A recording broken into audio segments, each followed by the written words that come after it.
Start பண்ணிட்டுங்கம்மா. தேவி நீயே துணை, அம்பா தேவி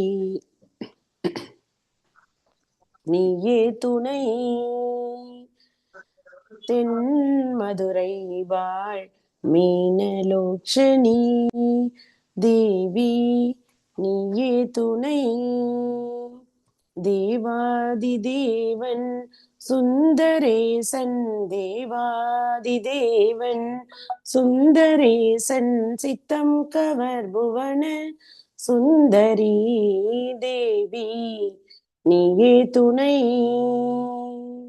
மலையத்வஜன் மாதவமே காஞ்சன மாலை புதல்வி மகாராணி, மலையத்வஜன் மாதவமே காஞ்சன மாலை புதல்வி மகாராணி, அலைமகள் கலைமகள் பணிக்கீர்வாணி, அலைமகள் கலைமகள் பணிக்கீர்வாணி, அமுதனிக்கு இனிய முத்தமிழ் வளர்த்த தேவி நீயே துணை. இறைவனின் திருவடி வணங்கி அவையோர் அனைவரையும் வணங்கி மகிழ்கின்றேன். தமிழ்தாய் வாழ்த்து.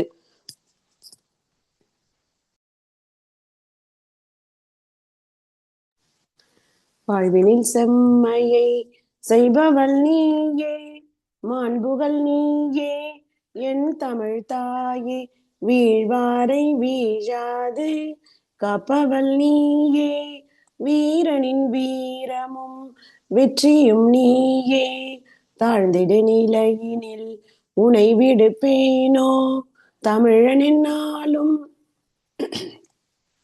தலை குனிவேனோ, சூழ்ந்தின்பம் நல்கிடும் பைந்தமிழ் அண்ணாய், தோன்றுடல் நீ உயிர் நான் மறப்பேனோ, செந்தமிழே உயிரே நருந்தேனே, செயலினை மூச்சினை உனக்களித்தேனே, நைந்தாயில் நைந்து போகும் என் வாழ்வு, நன்னிலை உனக்கெனில் எனக்கும் தானே, முந்திய நாளினில் அறிவுமிலாது மொய்த்தனன் மனிதராம் புது புனல் மீது, செந்தாமரை காடு பூத்தது போல செழித்த என் தமிழே ஒளியே வாழி, செழித்த என் தமிழே ஒளியே வாழி, செழித்த என் தமிழே ஒளியே வாழி.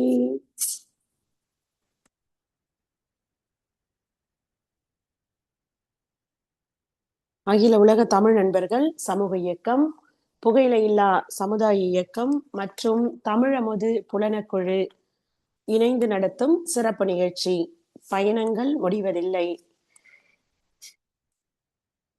கங்கை கொண்ட சோழபுரத்தை தலைநகராக கொண்டு சிறப்பாக ஆட்சி செய்து அங்கு ஒரு வரலாற்று சிறப்புமிக்க ஆலயத்தையும் கட்டியுள்ள ராஜேந்திர சோழன். அந்த ராஜேந்திர சோழன் அவர்கள் கடாரம், மலேசியாவில் உள்ள கடாரத்தை வெற்றி கொண்ட 1000வது அந்த ஆண்டு விழாவை கம்போடியா நாட்டில் கொண்டாடி இருக்காங்க.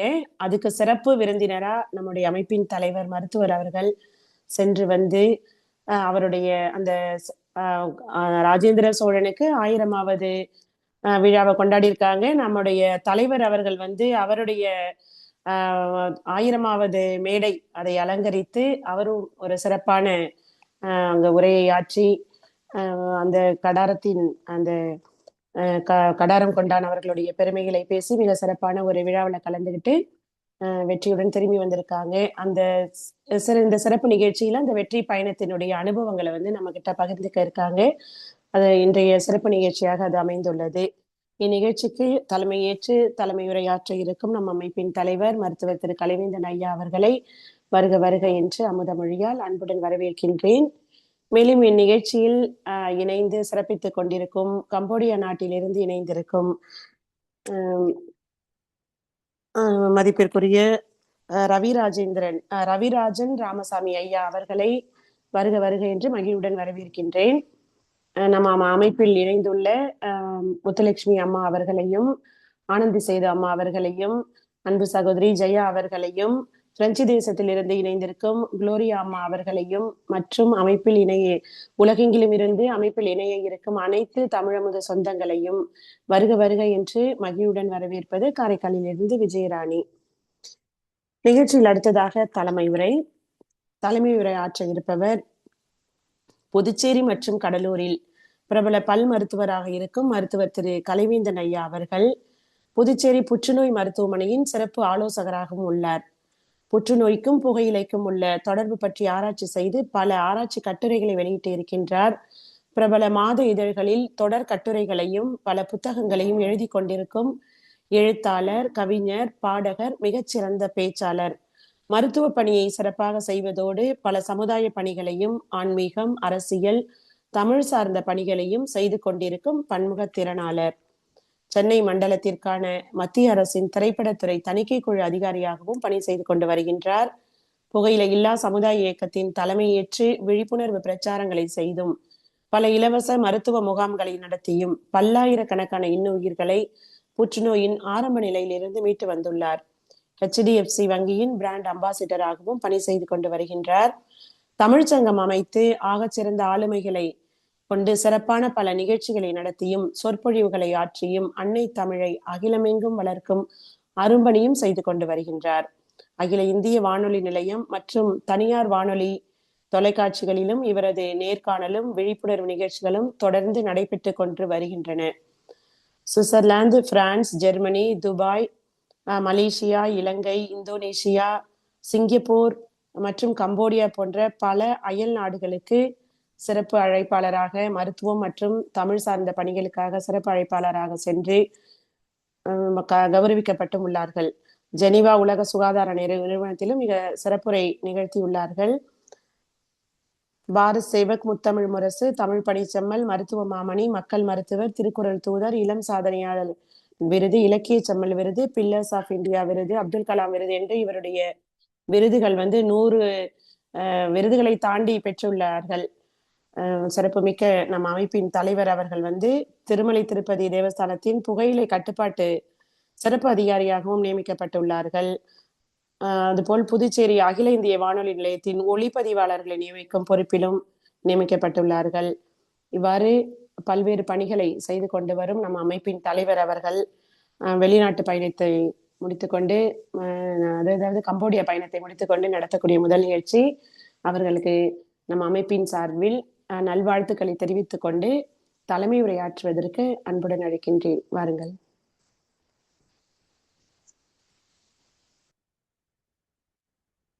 நோக்கரிய நோக்கே, நுணுக்கரிய நுண்ணுணர்வே, போக்கும் வரவும் புணர்வுமிலா புண்ணியனே, காக்கும் எம் காவலனே, காண்பரிய பேரொழியே. எல்லாம் வல்ல இறைவனுக்கு என்னுடைய முதல் வணக்கம்.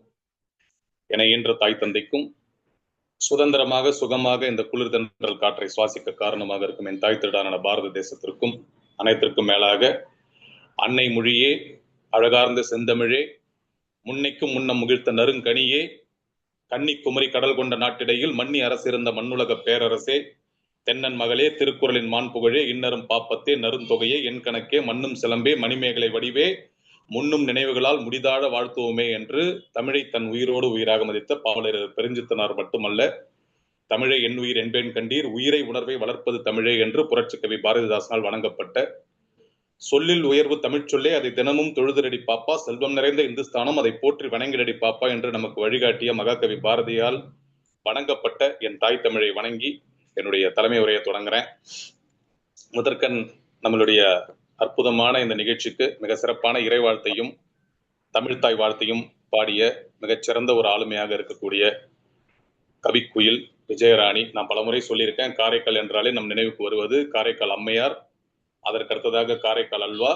இந்த இரண்டின் சுவையையும், அந்த ஆன்மீகத்தின் அருள் சுவையையும் இனிமையான மொழிகளையும் பேசக்கூடிய ஒரு மிகச்சிறந்த ஆளுமை. இன்று அவர்கள் உடல்நலம் சற்று பாதிக்கப்பட்டு குரல் கொஞ்சம் பலம் குன்றி இருந்தாலும் கூட அதே புத்துணர்ச்சியோடு அதே ஊக்கத்தோடும் உற்சாகத்தோடும் மிக சிறப்பான ஒரு இறை வாழ்த்தையும் தமிழ் தாய் வாழ்த்தையும் நமக்காக பாடி இந்த நிகழ்ச்சியை மிக சிறப்பாக துவங்கி வைத்திருக்கிறார்கள்.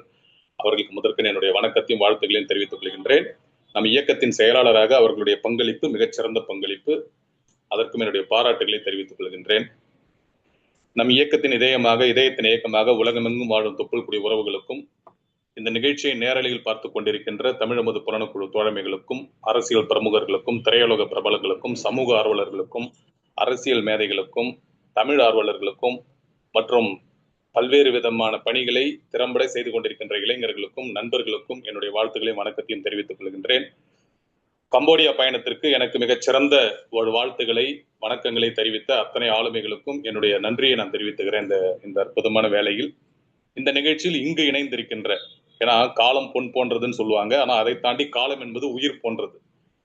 அந்த பொன்னான நேரத்தை, இந்த 8:30 மணி என்பது ஒரு மிக முக்கியமான நேரம். என்னுடைய மருத்துவ பணிகளை முடித்துவிட்டு இந்த நிகழ்ச்சியில் உங்களோட நான் இணைகிறேன். அதே போலவே நம்மளுடைய இயக்கத்தில் இருக்கின்ற அத்தனை ஆளுமைகளை ஏதோ ஒரு வகையில் ஒவ்வொரு நிகழ்ச்சியும் முடித்துவிட்டு இங்க இணைஞ்சிருக்கீங்க. அப்படி இந்த களத்தில், இந்த இணையதளத்தில் இப்பொழுது இங்கு இணைந்திருக்கின்ற மிகச்சிறந்த ஆளுமைகளாக இருக்கக்கூடிய அத்தனை பேருக்கும், குறிப்பாக கம்போடியா பயணத்தில் என்னுடன் சிறப்பான முறையில் அந்த 4 நாட்களை மிகச்சிறப்பான முறையில் பயணம் செய்து பல்வேறு விஷயங்களை பகிர்ந்து மிக சிறப்பான ஒரு குடும்பத்தினருடன் பயணம் செய்வது போல ஒரு உணர்வை உருவாக்கக்கூடிய அளவிற்கு ஒரு பயணமாக அது அமைஞ்சது. மிகச்சிறந்த நல்ல நண்பர்கள். அதில் ஒரு நண்பராக இருக்கக்கூடிய திரு ரவிராஜன் ராமசாமி அவர்கள் இணைஞ்சிருக்காங்க. அவங்களுக்கும், மற்றும் நம்மளுடைய இயக்கத்தின் ஆளுமைகளாக எப்பொழுதும் நம்மளுடன் தொடர்ச்சியாக நடைபோட்டுக் கொண்டிருக்கின்ற நம்மளுடைய ஜெயா அவர்களுக்கும், துளசி அவர்களுக்கும், ஆனந்தி அவர்களுக்கும், பிரெஞ்சு தேசத்தில் இருந்தாலும் கூட தொடர்ச்சியாக நம்மளுடைய இயக்கத்தின் நிகழ்ச்சிகளுக்கு அன்பையும் ஆதரவையும் கொடுத்துக் கொண்டிருக்கின்ற குளோரியா அவர்களுக்கும், புதியான ஆளுமையாக இங்கு இணைந்திருந்தாலும் கூட பல தமிழ் களங்களில் பணியாற்றிக் கொண்டு கொங்கு மண்டலத்திலிருந்து இணைந்திருக்கின்ற கவிதா அவர்களுக்கும், மற்றும் நிகழ்ச்சியில் இணைய இருக்கின்ற அத்தனை ஆளுமைகளுக்கும், இதை நேரலையில் பார்த்துக் கொண்டிருக்கின்ற தமிழமுது புலனக்குழு தோழமைகளுக்கும், தமிழ் ஆர்வலர்களுக்கும் என்னுடைய வணக்கத்தை தெரிவித்துக் கொள்கின்றேன். இன்றைய நிகழ்ச்சி நமது விஜயராணி அவங்க சொன்னது போல, நம்மளுடைய கம்போடியா பயணம் முடிந்த பிறகு நாம் தொடங்குகின்ற முதல் நிகழ்ச்சி. பொதுவா ஒவ்வொரு நாட்டு பயணத்தையுமே அதற்கு முன்பான ஒரு நாளில் சொல்லுவது என்பது வழக்கம். ஆனா இந்த முறை பாத்தீங்கன்னா அந்த நிகழ்ச்சியில் நமது விஜயராணி இடம்பெறவில்லை என்பதனால்தான் அந்த செய்தியை நான் சொல்லல. ஏன்னா நம்மளுடைய இயக்கத்தின் செயலாளர் என்ற முறையில் அவர்களுக்கு தெரிவித்து விட்டுதான் மற்றவர்களுக்கு தெரிவிக்க வேண்டும் என்பது என்னுடைய ஒரு தனிப்பட்ட கொள்கை. அந்த அடிப்படையில் இந்த நிகழ்ச்சியில் அவங்க இணைய முடியல அப்படின்ற காரணத்தினாலதான் அந்த செய்தியை நான் வெளிப்படையாக பகிரல. ஆனாலும் மறுநாள் பல பேர் உங்களுடைய அந்த அறிவிப்புல இணையத்தின் மூலமாக, செல்போன் மூலமாக நீங்க அதை பார்த்திருப்பீங்க. ஸோ அந்த வகையில் அனைவருமே உங்களுடைய அன்பான வாழ்த்துக்களை, அந்த பயணத்திற்கான உங்களுடைய பாராட்டுகளை தெரிவிச்சிருந்தீங்க. உங்கள் அனைவருக்கும் மீண்டும் ஒரு முறை என்னுடைய நன்றியை தெரிவிக்கிறேன். கங்கை கொண்டான் கடாரம் கொண்டான் என்ற தலைப்பை கொடுத்து பயணங்கள் முடிவதில்லை என்ற நிகழ்ச்சி நம்ம இணைஞ்சிருக்கிறோம். பொதுவாக நம்மளுடைய இயக்க நிகழ்ச்சிகள் எல்லாருக்குமே தெரியும். தமிழ் களங்களில் மட்டுமல்ல, சமூக களங்களில் மட்டுமல்ல, மருத்துவ களங்களில் மட்டுமல்ல, இந்த நாட்டிற்கு மிகவும் முக்கியமாக தேவைப்படுகின்ற அத்தனை களங்களிலுமே பல்வேறு நிகழ்ச்சிகளை முன்னெடுப்பது என்பது நம்ம வழக்கம். அந்த வகையில் கங்கை கொண்டான் கடாரம் கொண்டான் என்ற தலைப்பில் நாம் பேச இருப்பது, கடாரம் கொண்டான் என்ற தலைப்பில் அவருடைய 1000வது ஆண்டு வெற்றி விழா. கடாரம் என்பது மலேசியாவில் இருக்கின்ற ஒரு மிகச்சிறந்த கேடா என்ற மாவட்டத்தில் இப்ப இருக்கு. ஆனால் யோசிச்சு பாருங்க, கிட்டத்தட்ட 1000 வருடங்களுக்கு முன்பாகவே எந்த விதமான வசதிகளும் இல்லாத காலகட்டத்தில் ஒரு வீரனாக, நான் பலமுறை நம்ம நிகழ்ச்சியில சொல்லியிருக்கேன், இங்க வங்காள விரிகுடாவில் ஒரு கப்பல் மேல ஏறி நின்னா அங்கிருந்து ஓடிட்டே இருந்தா இந்தோனேஷியாவில் இருக்க கப்பல்ல ஏறி போய் அங்க இறங்கிக்கலாம். அந்த அளவுக்கு மிகப்பெரிய கப்பல் படையை வைத்திருந்த ஒரு இனமாக நம் தமிழன் இருந்திருக்கு, குறிப்பாக சோழர்கள், அதிலும் குறிப்பாக ராஜேந்திர சோழன். அதனாலதான் தந்தையை மிஞ்சிய தனையனாக வீரத்திலும் ஆன்மீகத்திலும் அல்லது நாட்டை விரிவுபடுத்தலும் இருந்தாலும் கூட குணத்தில் தந்தையை மிஞ்சிவிடக் கூடாது, அல்லது வெளிப்பார்வைக்கு தந்தையை மிஞ்சிய தனையன் என்ற பெயரை ஏற்படுத்திக் கொள்ளக்கூடாது என்பதற்காகவே தஞ்சை ராஜராஜன் கோயில் கோபுரத்தை விட சற்று குறைவான உயரத்தில் கங்கை கொண்ட சோழபுரத்தை கட்டி பல இளைஞர்களுக்கு வழிகாட்டியாகவும் திகழ்ந்த ஒரு மாமன்னன் தான் ராஜேந்திர சோழன். அப்படிப்பட்ட ராஜேந்திர சோழனுடைய அற்புதமான அந்த 1000வது ஆண்டு வெற்றி விழாவை கம்போடியா தேசத்தில் சென்று கொண்டாடக்கூடிய ஒரு அற்புதமான வாய்ப்பை எல்லாம் வல்ல இறைவன் கொடுத்தான்.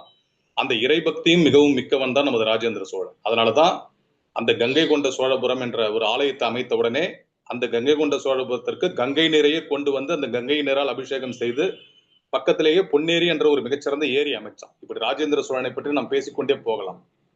அப்படிப்பட்ட ராஜேந்திர சோழன் படையெடுத்த அந்த கங்கை கொண்ட சோழபுரத்தில் இருக்கின்ற அந்த ஆலயத்தையும் தரிசிக்கக்கூடிய வாய்ப்பையும் எல்லாம் வல்ல இறைவனர்களால் நான் பெற்றேன். பல பேருக்கு கிடைக்காத ஒரு வாய்ப்பாக மலேசியாவில் இருக்கின்ற கேடா மாவட்டத்தில் இருக்கின்ற அந்த கடாரம் கொண்டான் என்ற இடத்தை பார்வையிடக்கூடிய வாய்ப்பையும் நான் பெற்றேன். இன்று அந்த வெற்றிக்கான 1000வது ஆண்டு நிறைவு விழாவில் கலந்து கொள்ளக்கூடிய வாய்ப்பையும் கம்போடியா தேசத்தில் பெற்றேன். இதை உண்மையிலுமே இறைவன் கொடுத்த ஒரு மாபெரும் ஒரு சாதனையான, அதே சமயத்தில் இறைவன் கொடுத்த மிகப்பெரிய வரமாக நான் கருதுறேன்.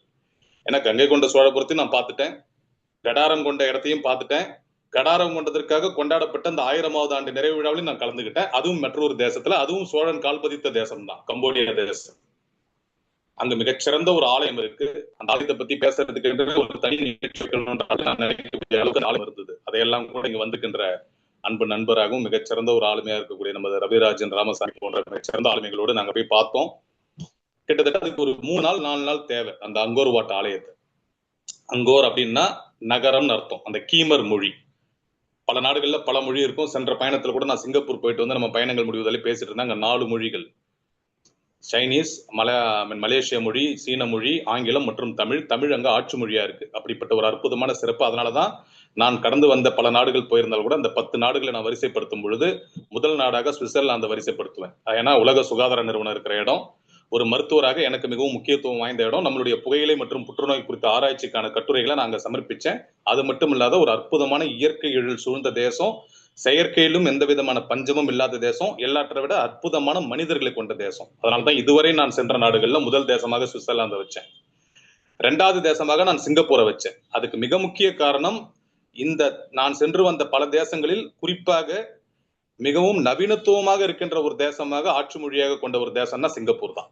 இன்ஃபேக்ட் இலங்கையிலும் ஆட்சி மொழியாக தமிழ் இருக்குது. ஆனாலும் கூட அது ஒரு நவீனத்துவமான தேசமா இல்லை, ஒரு சாதாரண தேசம். ஆனால் இவ்வளவு செயற்கை அறிவு இருந்தாலும் நவீன தொழில்நுட்பம் இருந்தாலும் கூட ஆட்சி மொழியாக நம் தமிழை வைத்திருக்கின்ற ஒரு தேசம் சிங்கப்பூர். அதனால தான் 2வது இடத்துல அதை வச்சேன். 3வது இடத்தை தான் ஜெர்மனி அப்படி என்று வரிசைப்படுத்தினேன். ஆனால் இப்போது இந்த கம்போடியா தேசத்துக்கு போயிட்டு வந்ததுக்கு பிறகு அந்த ரேங்கிங்ல ஒரு சின்ன மாறுதல் ஏற்பட்டிருக்கு. அந்த 3வது இடத்தை நான் கம்போடியா தேசத்துக்கு கொடுக்குறேன். அதற்கு ஒரே காரணம் அங்கோர் வாட் ஆலயம். அந்த அங்கோர் வாட் ஆலயம் இருக்கிற ஒரே காரணத்துக்காகவே 3வது இடத்தை அது பிடிக்குது. ஏன்னா அதற்கு நிகரான ஒரு ஆலயம் உலகத்துல இல்ல. குறிப்பாக நம்மளுடைய இந்து மதத்தின், இந்த அர்த்தமுள்ள இந்து மதத்தின் மாண்புகளை சொல்லக்கூடிய வகையில் மிக சிறப்பான சிற்பங்கள், சிலைகள், ஆலயம், மிகப்பெரிய ஒரு, யோசிச்சு பாருங்க. நீங்க பல பேர் இன்னைக்கு என்னுடைய ஸ்டேட்டஸ்ல பார்த்திருப்பீங்க. பல பேர்கிட்ட நான் பகிர்ந்தேன். பிளைட்ல வரும்போது அவ்வளவு உயரத்துல இருந்து அந்த கட்டமா தெரியுதுன்னா அது எவ்வளவு பெரிய இடமா அது இருந்திருக்கும். இன்ஃபேக்ட் அங்க இருக்கிற கட்டடங்கள்ல நீங்க பார்க்க முடியாது. அங்கோர் ஆலயத்தை மட்டும்தான் நீங்க அங்க பார்க்க முடியும். ஒரு சதுரமான ஒரு இடமா அதை சுற்றி பாத்தீங்கன்னா வெறும் புல்வெளிகள், வெறும் பசுமையான வயல்வெளிகள் தான். அங்க பெரிய கட்டடங்களே கிடையாது. அதிகபட்சம் ஓரிரு கட்டிடங்கள் தான். அது கூட ஒரு 5 மாடிக்கு மேல 10 மாடிக்கு மேல இல்ல. நான் அப்படியே பிளைட்ல வந்து கல்கத்தால நான் இறங்கும் போது பாத்தீங்கன்னா அவ்வளவு சின்ன குழந்தைங்க நம்ம வாங்கிருப்போம், அந்த கியூப்ஸ் எல்லாம் இணைச்சு விளையாடுறதுக்கு, விளையாட்டு பொம்மை மாதிரி அந்த வீடு மாதிரி கட்டுறதுக்கு, அந்த மாதிரியான நிறைய விஷயங்கள் கொட்டி கிடக்கக்கூடிய ஒரு தேசமா இருந்தது. அப்படிப்பட்ட கம்போடியா தேசத்துக்கு மிகப்பெரிய வலிமையை கொடுக்கறதுன்னு பாத்தீங்கன்னா அந்த அங்கோர் வாட் ஆலயம் தான். சோ அங்கோர் என்றால் நகரம் என்ற அர்த்தம், வாட்னா ஆலயம் அர்த்தம். கீமர் மொழியில அங்க 2 தான் ஆட்சி மொழி, ஒன்னு கீமர், இன்னொன்னு ஆங்கிலம். அந்த நகரங்களின், கோயில்களின் நகரமாக இருக்கின்ற அடிப்படையில் தான் அந்த பேரே அமைஞ்சிருக்குது. அப்படிப்பட்ட ஒரு மிகச்சிறந்த பிரம்மாண்டமான ஆலயத்தை அமைத்தவன் ஒரு தமிழன் என்பது அதுல சிறப்பு. நம் இந்தியன் என்பது மிகச்சிறப்பு.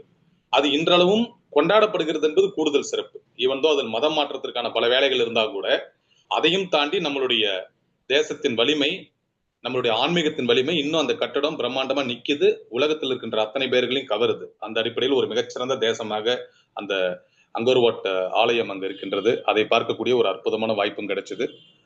அதே அடிப்படையில மிக சிறப்பான மக்கள், அந்த அங்கோர் வாட் மக்களை நம்ம பார்க்கும் பொழுது மிகவும் ஒரு வெள்ளந்தி மனிதர்கள் நம்ம சொல்லலாம். ஏன்னா முழுக்க முழுக்க விவசாயத்தை மட்டும் நம்பி வாழ்கின்ற மக்கள். எந்த விதமான செயற்கை தொழில்நுட்பம் பெரிய அளவில் இல்லை.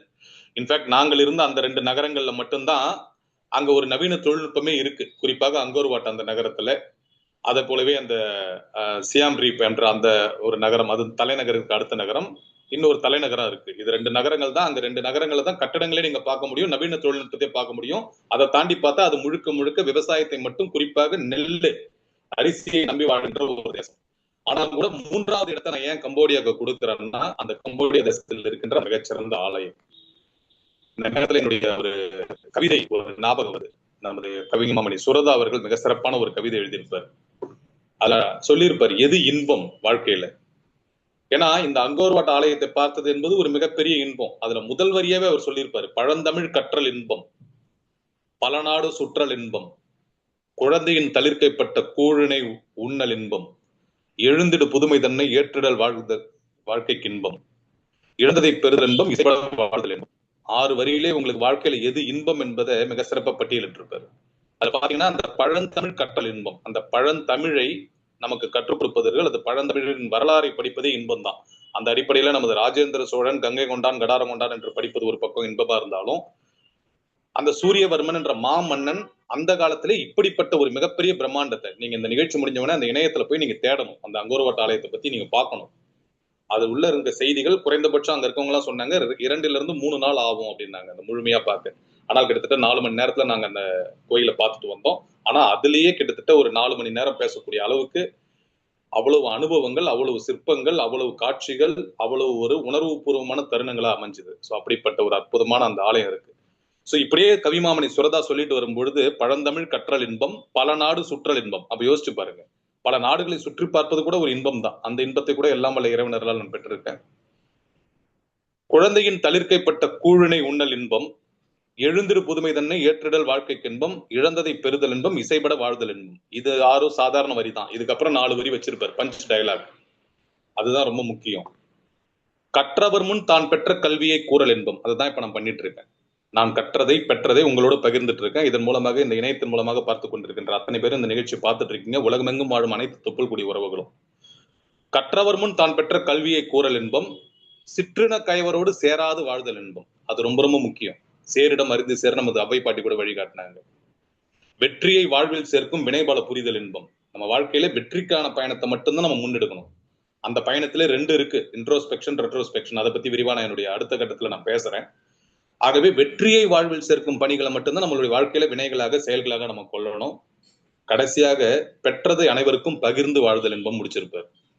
அந்த பகிர்ந்து வாழ்தல் என்பது பணமாகவோ பொருளாகவோ உணவாகவோ மற்ற விஷயங்களாகவோ இருக்கணும்ன்ற அவசியம் இல்லை. நம்ம அறிவாகவும் இருக்கலாம், நம்மளுடைய அனுபவமாகவும் இருக்கலாம். அந்த அனுபவங்கள் மற்றவர்களின் வாழ்க்கையில சுவை சேர்க்கும், பொருள் சேர்க்கும்.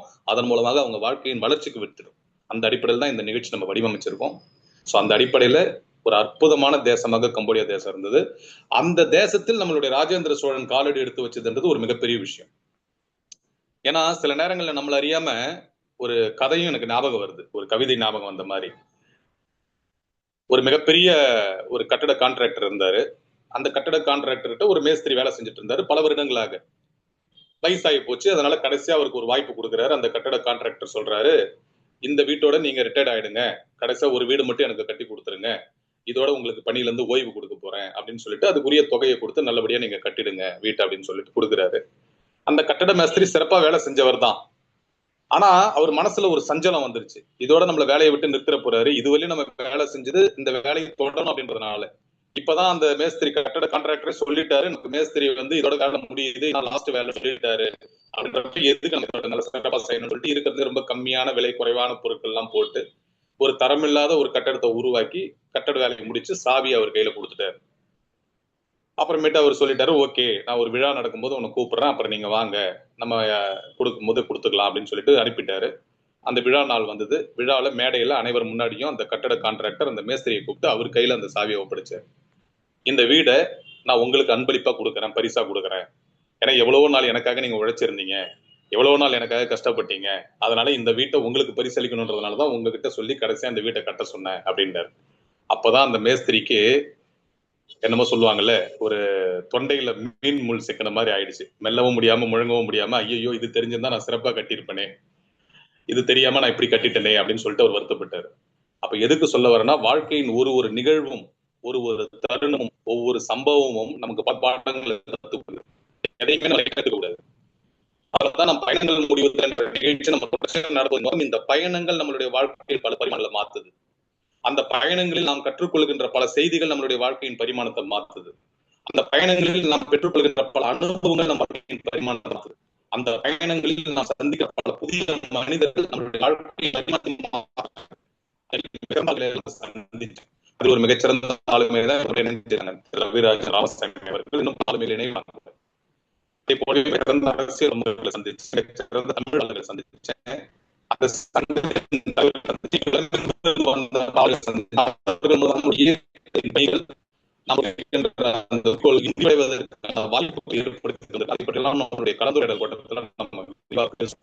ஆகவே ஒவ்வொரு தருணத்தையும் நாம் அனுபவித்து வருகின்ற அதே சமயத்துல கற்றுக்கொள்ள வேண்டிய விஷயம் என்ன, அந்த அடிப்படையில் தான் பயணங்கள் முடிவதில்லை என்ற நிகழ்ச்சி நம்ம வடிவமைச்சோம். அப்படி ராஜேந்திர சோழனுடைய வாழ்க்கை நமக்கு என்ன வடிவமைச்சது விரிவுபடுத்த மாட்டாங்க. ஆன்மீக ராஜராஜன் உட்பட நான் சொல்றேன், அதிகபட்சமா ஒரு சில நாடுகள் ராஜேந்திர சோழன் தெற்காசிய நாடுகள் முழுமையாக போனான்.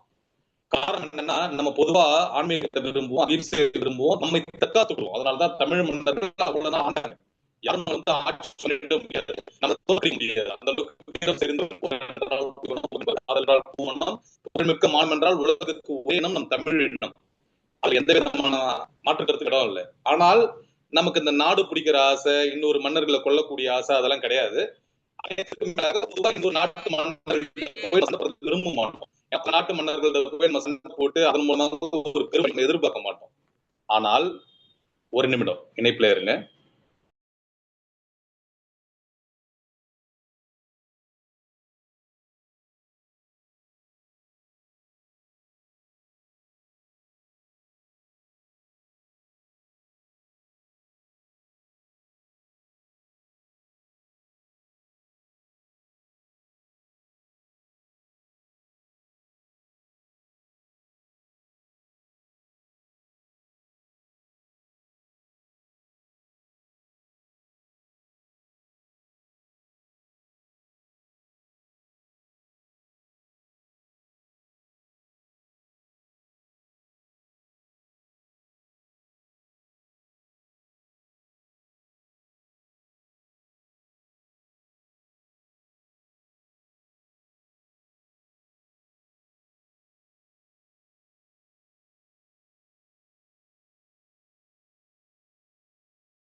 நான் பேசுறது கேக்குதா? ஓகே.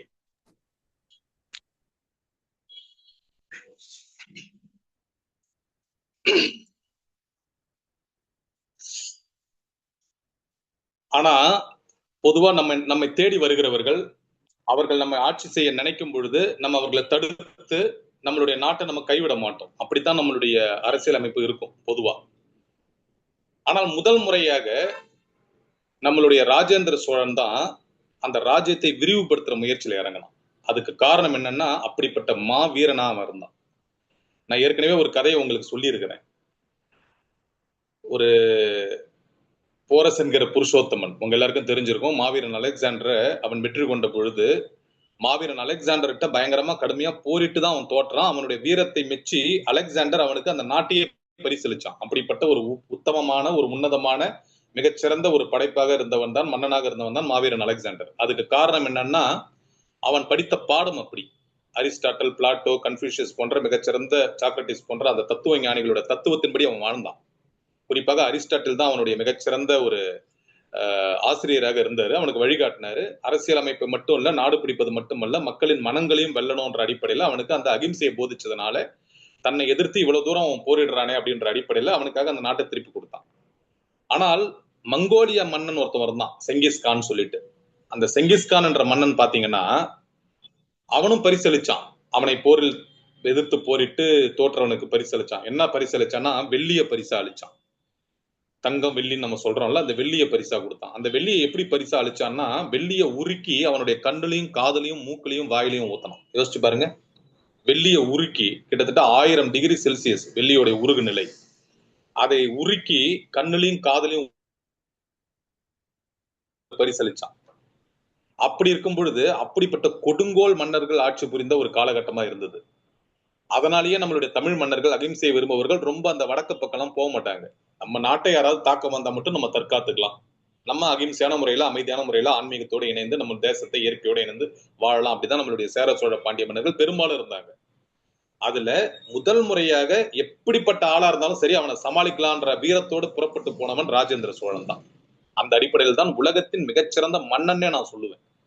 அவன் தமிழன் என்ற ஒரே காரணத்தினால மாவீரன் அலெக்சாண்டர் மேலெடுத்த பிடிச்சிட்டான். நெப்போலியன் நம்ம 2வது சொல்றோம், மிகப்பெரிய மன்னர்களாக, மிகப்பெரிய ஒரு போர் வீரர்களாக. ஆனால் உண்மையில் இந்த உலக வரைபடத்தில் என்னை பொறுத்தவரை நம்பர் 1 மாவீரன், நம்பர் 1 அரசன்னா அது ராஜேந்திரன் தான். ஏன்னா பன்முக திறமையோடு வாழ்ந்தவன்.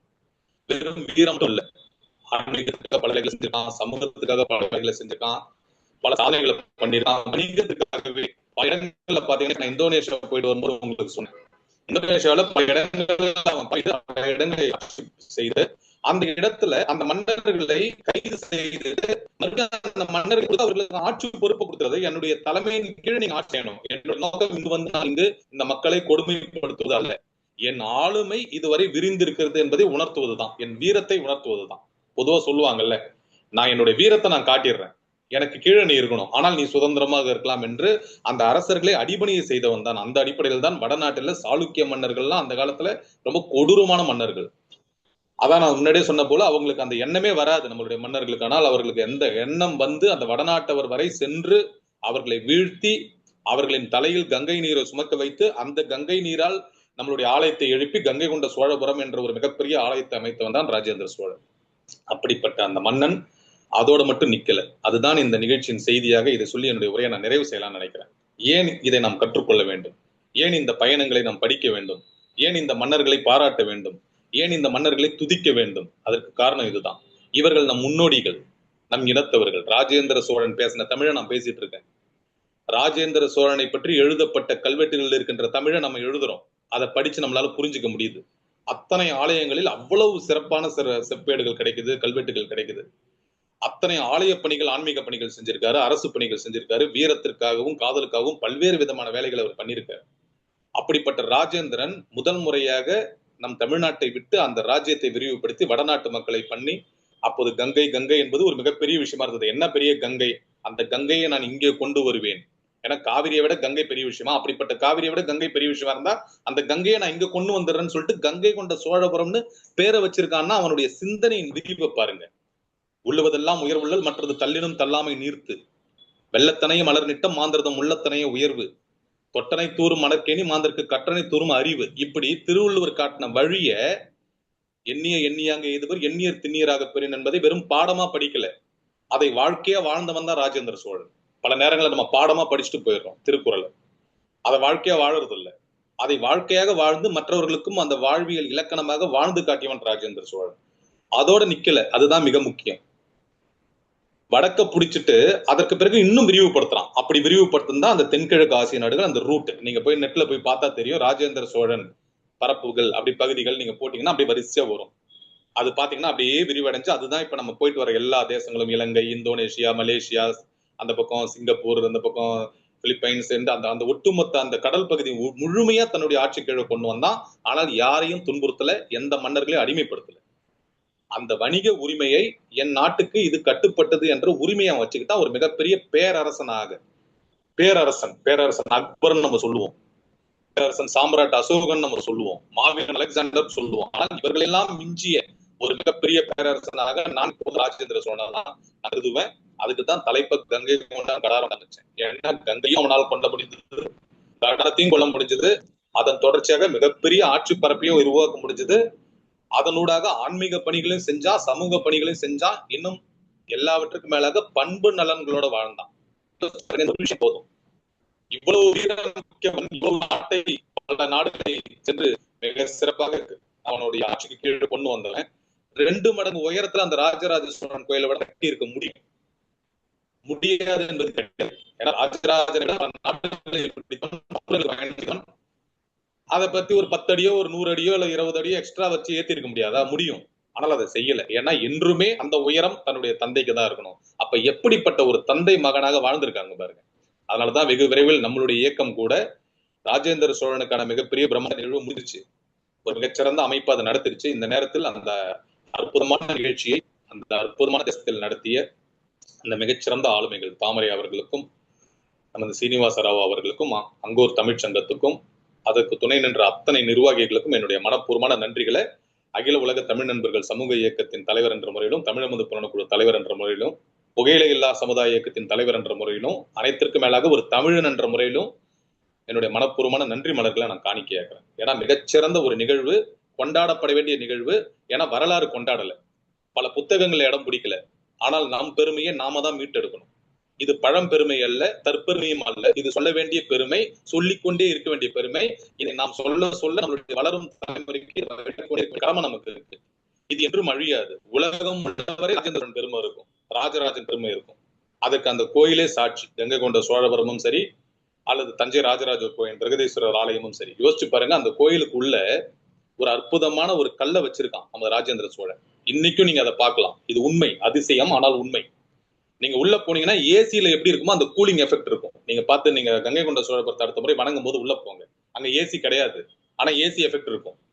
அந்த செவத்துல கூட பாத்தீங்கன்னா அந்த நீர் துளிகள் அரும்பும். ஏன்னா ஒரு அற்புதமான கல்லை வச்சுதான் அதுக்கு மேல சிவலிங்கத்தையே பிரதிஷ்டை பண்ணிருக்கான். உள்ள வந்து இறைவனை வணங்கும் பொழுது இறைவனின் மனம் குளிரணும். முதல்ல சிவலிங்கத்தின் மனம் குளிரணும், சிவனின் தெய்வத்தின் மனம் குளிரணும்னு நினைச்சிருக்கான். அவனை வணங்கக்கூடிய பக்தர்களின் மனமும் குளிரணும்ன்ற அடிப்படையில அதை உருவாக்கி இருக்கான். அப்போ ஒண்ணு பார்த்து பார்த்து செதுக்கியிருக்கான். தஞ்சை ராஜராஜ சோழன் கோயிலை விட உயரம் வேணா கம்மியா இருக்கலாம், ஆனா அதை தவிர எல்லாமே அங்க அதிகம், எல்லாமே அதிகம். நீங்க அந்த புத்தகத்தை படிச்சா தெரியும், அதை பத்தி ஆராய்ச்சி பண்ணீங்கன்னா தெரியும். சிற்பங்கள் அதிகம், விமானத்துடைய வாசல்கள் அதிகம், வச்சிருக்கிற சிலைகளுடைய அளவு அதிகம், துவாரபாலர்களுடைய சிலைகள்லாம் பிரம்மாண்டமா இருக்கும். இன்ஃபேக்ட் ஓ வசந்தராஜா என்ற ஒரு அற்புதமான பாடல் இந்த நேரத்துல அவருக்கு கூட நம்ம நன்றி சொல்லணும். ஏன்னா பல பேர் அந்த நிகழ்ச்சியை பார்க்க கூட முடியாது, இல்ல அந்த கோயிலுக்கு கூட போயிருக்க முடியாது, அந்த பாட்டை பார்க்கக்கூடிய வாய்ப்பு இருந்திருக்கும். அந்த பாடல்ல அந்த அற்புதமான பரதநாடன காட்சி, அந்த காதல் பாடலை அற்புதமா அந்த கோயில்ல எடுத்திருப்பார். இன்ஃபேக்ட் அதுக்கப்புறம் தான் அது ஃபேமஸாவே ஆச்சுன்னு கூட சில நண்பர்கள் சொல்லி நான் கேள்விப்பட்டிருக்கேன். நீங்க கூட இந்த நிகழ்ச்சி முடிச்சுட்டு இரவு நீங்க தூங்கறதுக்கு முன்னாடி அந்த பாடலை கேட்கலாம். இசைஞானின் இசையோட அந்த அற்புதமான காட்சியை அதை ராஜேந்திர சோழனுடைய நினைவுகளோட நீங்க பார்க்கணும். அதுல நடிக்கிற நடிகர் நடிகைகளை மறந்துருங்க. எப்படிப்பட்ட சிற்பத்தை உருவாக்கி இருக்கான். இன்றளவும் ஒரு காதல் பாடலுக்கு அது பயன்படுதுன்னா எப்படிப்பட்ட ஒரு கலைஞரோட அது உருவாக்கி இருக்கான் யோசிச்சு பாருங்க. அப்படி எல்லாமே அங்க அதிகம், ஒண்ணு மட்டும்தான் கம்மி. என்னன்னா உயரம் மட்டும்தான். அந்த உயரம் கூட அவனாக தன் தந்தைக்கு மரியாதை கொடுக்கணும். இப்படி அந்த எண்ணத்தின் நமக்கு ராஜேந்திர சோழன் ஆடி திருவாதிரையில பிறந்தாரு. பல பேர் பாத்தீங்கன்னா சில கல்வெட்டுகள் மார்கழி கூட சொல்லுது. அந்த அடிப்படையில ஒரு சில இடங்கள்ல மார்கழி மாதம் திருவாதிரை நட்சத்திரத்திலும் அவருடைய பிறந்த நாள் கொண்டாடப்படுது. ஆனால் பொதுவாக அனைவராலும் ஏற்றுக்கொள்ளப்படுகிறதுன்னு பாத்தீங்கன்னா ஆடி மாதம் திருவாதிரை தான் அவர் பிறந்ததாக ஏற்றுக்கொள்ளப்படுது. ஒரு மாமன்னன். அதனால இனிமேட்டு மாவீரன் அலெக்சாண்டரை பத்தி நம்ம தெரிஞ்சுப்போம், மாவீரன் நெப்போலியனை பத்தி நம்ம புரிஞ்சுப்போம். பல கொடுங்கோல் மன்னர்கள் இந்த உலகத்தை ஆண்டிருக்காங்க, அதை பத்திலாம் நம்ம செவி வழியா கேட்டுப்போம். ஆனால் என்றும் நம் மனதில் இதயத்தில் இடம் பிடிக்க வேண்டிய ஒரே மாமன்னன் நம் தமிழ் மாமன்னன், அது ராஜேந்திர சோழன் தான். அதற்கு அடுத்த இடம் ராஜராஜ சோழன் தான். இந்த இரண்டு மன்னர்களை தாண்டி தான் நீங்க உலக சரித்திரத்தை எழுத முடியும். அவர்கள் தமிழினத்தில் பிறந்ததுனாலையும் அந்த அளவுக்கு நம்ம வெளிப்படையா ரொம்ப நம்ம பொதுவா பாத்தீங்கன்னா எதையுமே வெளிப்படுத்திக்க மாட்டோம். நான் அதனால தான் சொல்லுவேன், திருக்குறள்ல இருக்க ஒரு குறளை எடுத்து நீங்க வச்சீங்கன்னா உலகத்துல இருக்க அத்தனை புஸ்தகத்தை வச்சாலும் வெயிட் ஏறாது. திருக்குறள் ஒரு திருக்குறளே அடி வாங்கிடும், ஒரு திருக்குறளே அதுக்கு பேலன்ஸ் பண்ணாது. அத்தனை குறள் இருக்கு. அப்ப 133 அதிகாரத்தோட பேரே எனக்கு தெரிஞ்ச எந்த இலக்கியத்திலும் இல்லை. உலகத்துல ஒட்டுமொத்தமா வாழற மக்கள்ல 95% மக்கள் தமிழ் பேசல, ஒரு 5% தான் பேசுறாங்க. ஆனா உலகத்துல ஒட்டுமொத்தமா இருக்கிற இலக்கியங்கள்ல 90% தமிழ் இலக்கியங்கள் தான். அப்ப என்ன மாதிரி செறிவு பாருங்க. 5% மக்கள் உலகத்துடைய 90% புத்தகங்களை படைக்கிறாங்க இன்றளவும். இப்ப அடுத்த நிகழ்ச்சியில நம்ம வெளியிட போற புத்தகங்கள், நான் படைக்கிற புத்தகங்கள் உட்பட, நமது விஜயராணி படைக்கிற புத்தகங்கள் உட்பட மிக சிறப்பாக இந்த கம்போடியாக்கென்றே ஒரு புத்தகத்தை நம்மளுடைய மிகச்சிறந்த ஆளுமை பாவலர் பத்ரிஷா பிரெஞ்சு தேசத்துல இருந்து இணைஞ்சிருக்காங்க. கவின் மிகு கம்போடியா என்ற ஒரு அற்புதமான நூல். அந்த நூல் வந்து அந்த கம்போடியா தேசத்தை சுத்தி பார்ப்பதற்கு ரொம்ப அழகான ஒரு கைடு மாதிரி இருந்தது, ஒரு அற்புதமான ஒரு விளக்கமாக இருந்தது. அவர்களுக்கு இந்த நேரத்தில் வாழ்த்துக்களை பாராட்டுகளை தெரிவிக்கிறேன். அது நம் தமிழினம் நமக்கு கொடுத்த, பரம்பரையாக கொடுத்த, மரபுகள் மூலமாக கொடுத்த ஒரு வித்து.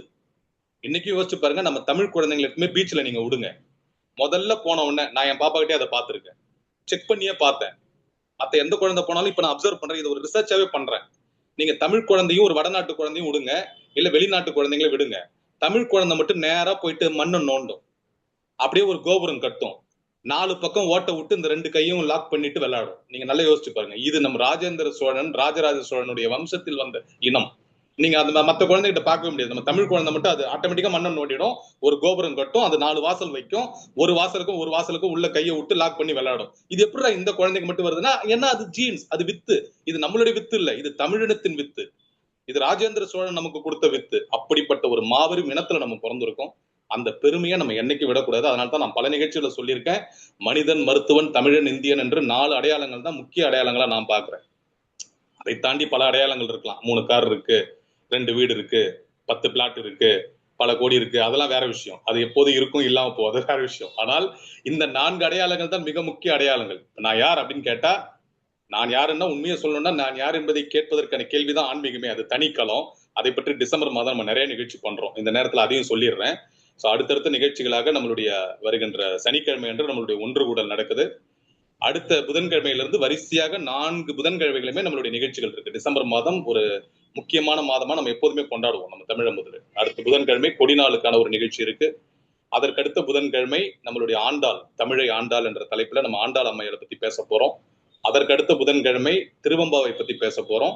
அதற்கடுத்த செவ்வாய்க்கிழமை, ஏன்னா புதன்கிழமை 31ஆம் தேதின்றதுனால நீங்க எல்லாம் புத்தாண்டு கொண்டாடணுன்ற அடிப்படையில் ஒரு நாள் முன்னதாகவே நம்ம நிகழ்ச்சி வைக்கிறோம். 30ஆம் தேதி இரவு நாம் இந்த வருடத்தில் கடந்து வந்த பாதையை, நம் இயக்கம் கடந்து வந்த பாதையையும் எதிர்காலத்தில் நம்ம செய்ய இருக்கின்ற பணிகளை பற்றி ஒரு கலந்துரையாடலாக வைக்க போறோம். இடையிடையே சனிக்கிழமைகளில் நம்மளுடைய நிர்வாக குழு கூட்டம் நடக்கும் அப்படின்ற ஒரு தகவலையும் இங்க சொல்லிடுறேன். அப்ப அப்படிப்பட்ட ஒரு மிகச்சிறந்த ஆளுமையாக இருந்த ராஜேந்திர சோழனை பற்றி இவ்வளவு தூரம் உங்ககிட்ட பேசுனதுல ரொம்ப ரொம்ப மகிழ்ச்சி. அதே போலவே இன்று ஒரு முக்கியமான நாள், அதை பத்தி சொல்லி என்னுடைய தலைமை உரையை நிறைவு செய்யலாம்னு நினைக்கிறேன். இன்னைக்கு நம்மளுடைய அரசியல் அமைப்பு தினம், ரொம்ப முக்கியமான ஒரு தினம். ஏன்னா டாக்டர் அம்பேத்கர் என்ற ஒரு மிகச்சிறந்த மனிதர் இந்த அரசியலமைப்பு சட்டத்தை வரையறுத்து நமக்கு கொடுத்தார். யோசிச்சு பாத்தீங்கன்னா லண்டன் நூலகத்துல அதிக நேரம் படிச்ச மனிதர் என்ற சாதனை இன்னைக்கு அவர்கிட்ட தான் இருக்கு. வாசிப்பை எந்த அளவுக்கு நேசிக்கணும்ன்றதை அந்த மனிதர்கிட்ட இருந்து நம்ம கத்துக்கலாம். அரசியலுக்கு அப்பாற்பட்டு, ஜாதிகளுக்கு அப்பாற்பட்டு, மதத்திற்கு அப்பாற்பட்டு ஒரு மனிதனாக, ஒரு இந்தியனாக டாக்டர் அம்பேத்கரை நம்ம புறந்தள்ள முடியாது. இன்னைக்கு நம்ம வச்சுட்டு இருக்க அந்த அரசியலமைப்பு சட்டம் என்பது அவர் கொடுத்தது ஒரு படித்த மேதாவியின் கையால் எழுதப்பட்டது. அதுல பல பேருக்கு பல விமர்சனம் இருக்கலாம். ஆனாலும் கூட அந்த அரசியலமைப்பு சட்டத்தை கொடுத்தவர் டாக்டர் அம்பேத்கர். அந்த அரசியலமைப்பு சட்டத்தை உருவாக்கப்பட்ட அந்த 26ஆம் தேதியை அரசியலமைப்பு சட்ட தினமாக கொண்டாட வேண்டும் என்று வரையறுத்தவர் மாண்புமிகு பாரத பிரதமர் மோடி என்பதை இங்க நன்றியோட நம்ம நினைச்சு பார்க்கணும். அதுவரை அப்படி ஒரு தினம் இல்லை. நவம்பர் 26ஆம் தேதியை அரசியலமைப்பு சட்ட தினமாக கொண்டாட வேண்டும் என்று வரையறுத்து 2015ஆம் ஆண்டு மாண்புமிகு பாரத பிரதமராக பதவியேற்ற பிறகுதான் இப்படி ஒரு நாளே உருவாக்கப்பட்டுச்சு. அந்த அடிப்படையில் மாண்புமிகு பாரத பிரதமருக்கு இந்த நேரத்தில் நம்மளுடைய மனப்பூர்வமான நன்றிகளை தெரிவிக்கிறோம். ஏன்னா அந்த அரசியலமைப்பு சட்டம் தான் நம்மளுடைய உரிமைகளை வரையறுக்குது, நம்மளுடைய கடமைகளை வரையறுக்குது. பல பேர் உரிமையை கேட்கறான், கடமையை செய்யறது இல்லை. எனக்கு சமத்துவம் வேணும், சமூக உரிமை வேணும், எனக்கு அந்த பேச்சுரிமை வேணும், எழுத்துரிமை வேணும். இப்ப நான் பேசுறேன், சில பேர் அரசியல் என்ற போர்வையில வாரிசு அரசியல் நடத்தி கொண்டு, ஊழல் செய்து கொண்டு, கேடுகட்ட ஆட்சியை நடத்தி கொண்டிருக்கிறார்கள் அப்படின்னு நான் சுதந்திரமா பேசுறேன்னா இந்த உரிமையை கொடுத்தது எனக்கு இந்த அரசியலமைப்பு சட்டம். அதே போல மாண்புமிகு பாரத பிரதமர் இந்த நாட்டை எவ்வளவு உயர்த்தினாலும் கூட அவரை விமர்சனம் செய்யறதுக்கென்றே ஒரு கூட்டம் இருக்குன்னா அந்த உரிமையை கொடுத்ததும் அரசியலமைப்பு சட்டம் தான். அப்ப இந்த அரசியலமைப்பு சட்டம் என்பதுதான் ஒரு தனி மனிதனை சுதந்திரமா வாழ வைக்குது, சமத்துவத்தோட வாழ வைக்குது, சகோதரத்துவத்தோட வாழ வைக்குது. ஆனால் நம்மளுடைய மனிதர்கள், மக்கள் பொதுவா அரசியலமைப்பு சட்டத்துடைய உரிமையை தான் பாக்குறோமே ஒழிய கடமைகள் வரையறுத்திருக்கு. அரசியலமைப்பு சட்டத்துடைய 3வது பகுதியில உரிமைகள் இருக்கு. அதுல முதல் உரிமையே சட்டத்தின் முன் அனைவரும் சமம் என்பதுதான். 2வது சுரண்டலுக்கு எதிரான உரிமை, சமத்துவத்திற்கான உரிமை, சமய சார்பற்ற உரிமை, பேச்சுரிமை, எழுத்துரிமைன்னு பல உரிமைகளை நமக்கு அள்ளி கொடுத்திருக்கு.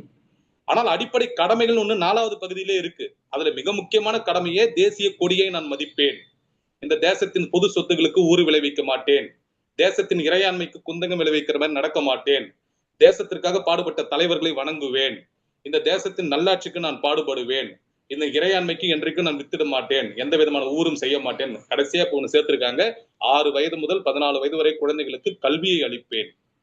இது அரசியலமைப்பு சட்டப்படி ஒவ்வொரு இந்தியனின் தனி மனித கடமை. அந்த கடமைகளை பொதுவா நம்ம படிக்கிறது இல்லை, உரிமைகளை மட்டும்தான் கேட்கிறோம். ஆகவே இந்த உரிமைகளை ஒரு கண்ணாகவும் கடமைகளை ஒரு கண்ணாகவும் எடுத்துக்கொண்டு எங்கெங்கெல்லாம் உரிமைகள் மறுக்கப்படுகின்றதோ அப்போது அரசியலமைப்பு சட்டம் நமக்கு கை கொடுக்கிறது என்பதனால் அந்த அரசியலமைப்பு சட்டத்தை நம்ம வணங்க வேண்டிய ஒரு விஷயம். அதையும் நம்ம மனசுல வச்சுக்கணும். அதே சமயத்தில் உரிமைகளை எதிர்பார்ப்பதற்கு முன்பாக நம் கடமைகளை ஒழுங்கா செய்யறோமா ஒரு இந்தியனாக, ஒரு தமிழனாக? அந்த அடிப்படையில் தான் நம் தமிழ் முதல் புலன குழு ஒரு தமிழனாக நம் கடமையை செய்யுது. தமிழனாக நம் கடமை என்ன? தமிழனாக நம் கடமை அதுதான். அந்த கவிதையை நான் அங்க மாமன்றத்துல கம்போடியாவில நிறைவேற்றினேன். அதையும் சொல்லி நிறைவு செஞ்சா பொருத்தமா இருக்கும்னு நினைக்கிறேன்.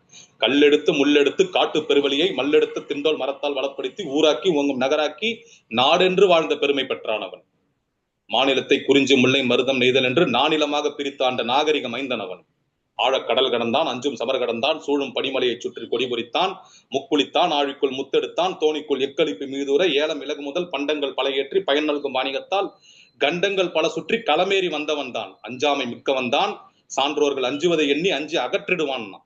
முடியரசன் என்ற ஒரு அற்புதமான கவிஞன், பாரதிதாசன் வழித்தோன்றல், வானம்பாடி கவிஞர்கள் முதன்மையானவர் நம்ம அவரை பாராட்டுறோம். யோசிச்சு பாருங்க, இந்த தமிழினம் தான் உலகத்தையே உருவாக்குச்சு. உலகம் இறைவனால் படைக்கப்பட்ட ஒரு சொர்க்கம். அந்த சொர்க்கத்தை மனிதர்கள் வாழக்கூடிய சொர்க்கமாக கல்லெடுத்து முள்ளெடுத்து காட்டு பெருவழியை மல்லெடுத்து திண்டோல் மத்தம் பலப்படுத்தி ஊராக்கி நகராக்கி நாடு உருவாக்கிய குறிஞ்சி முல்லை நருதம் அது நம்மளுடைய தமிழினம் தான் செஞ்சது. எந்த நம்ம செய்யல. காடுக்கு காடு சார்ந்த இடமா அதுக்கு ஒரு பேரு, மலை மலை சார்ந்த இடமா அதுக்கு ஒரு பேரு, வயல் வயல் சார்ந்த இடமா அதுக்கு ஒரு பேரு. மொத்தம் 16 விஷயம். அதுல முதல் பொருள், உரிபொருள், கருப்பொருள், இதை பத்தி எல்லாம் பல நிகழ்ச்சிகளை பேசியிருக்கேன். அந்த காதலன் காதலினா அவங்களுக்கு என்ன அதுக்கான ஒரு பொழுது, அங்க என்ன மரங்கள் இருக்கும், என்ன பறவைகள் இருக்கும், என்ன விலங்குகள் இருக்கும், அங்க என்ன இசை பாடப்படும், அங்க என்ன தெய்வம் வணங்கப்படும், என்ன உணவு சாப்பிடப்படும், அத்தனையும் வடிவமைச்ச ஒரு இனம்.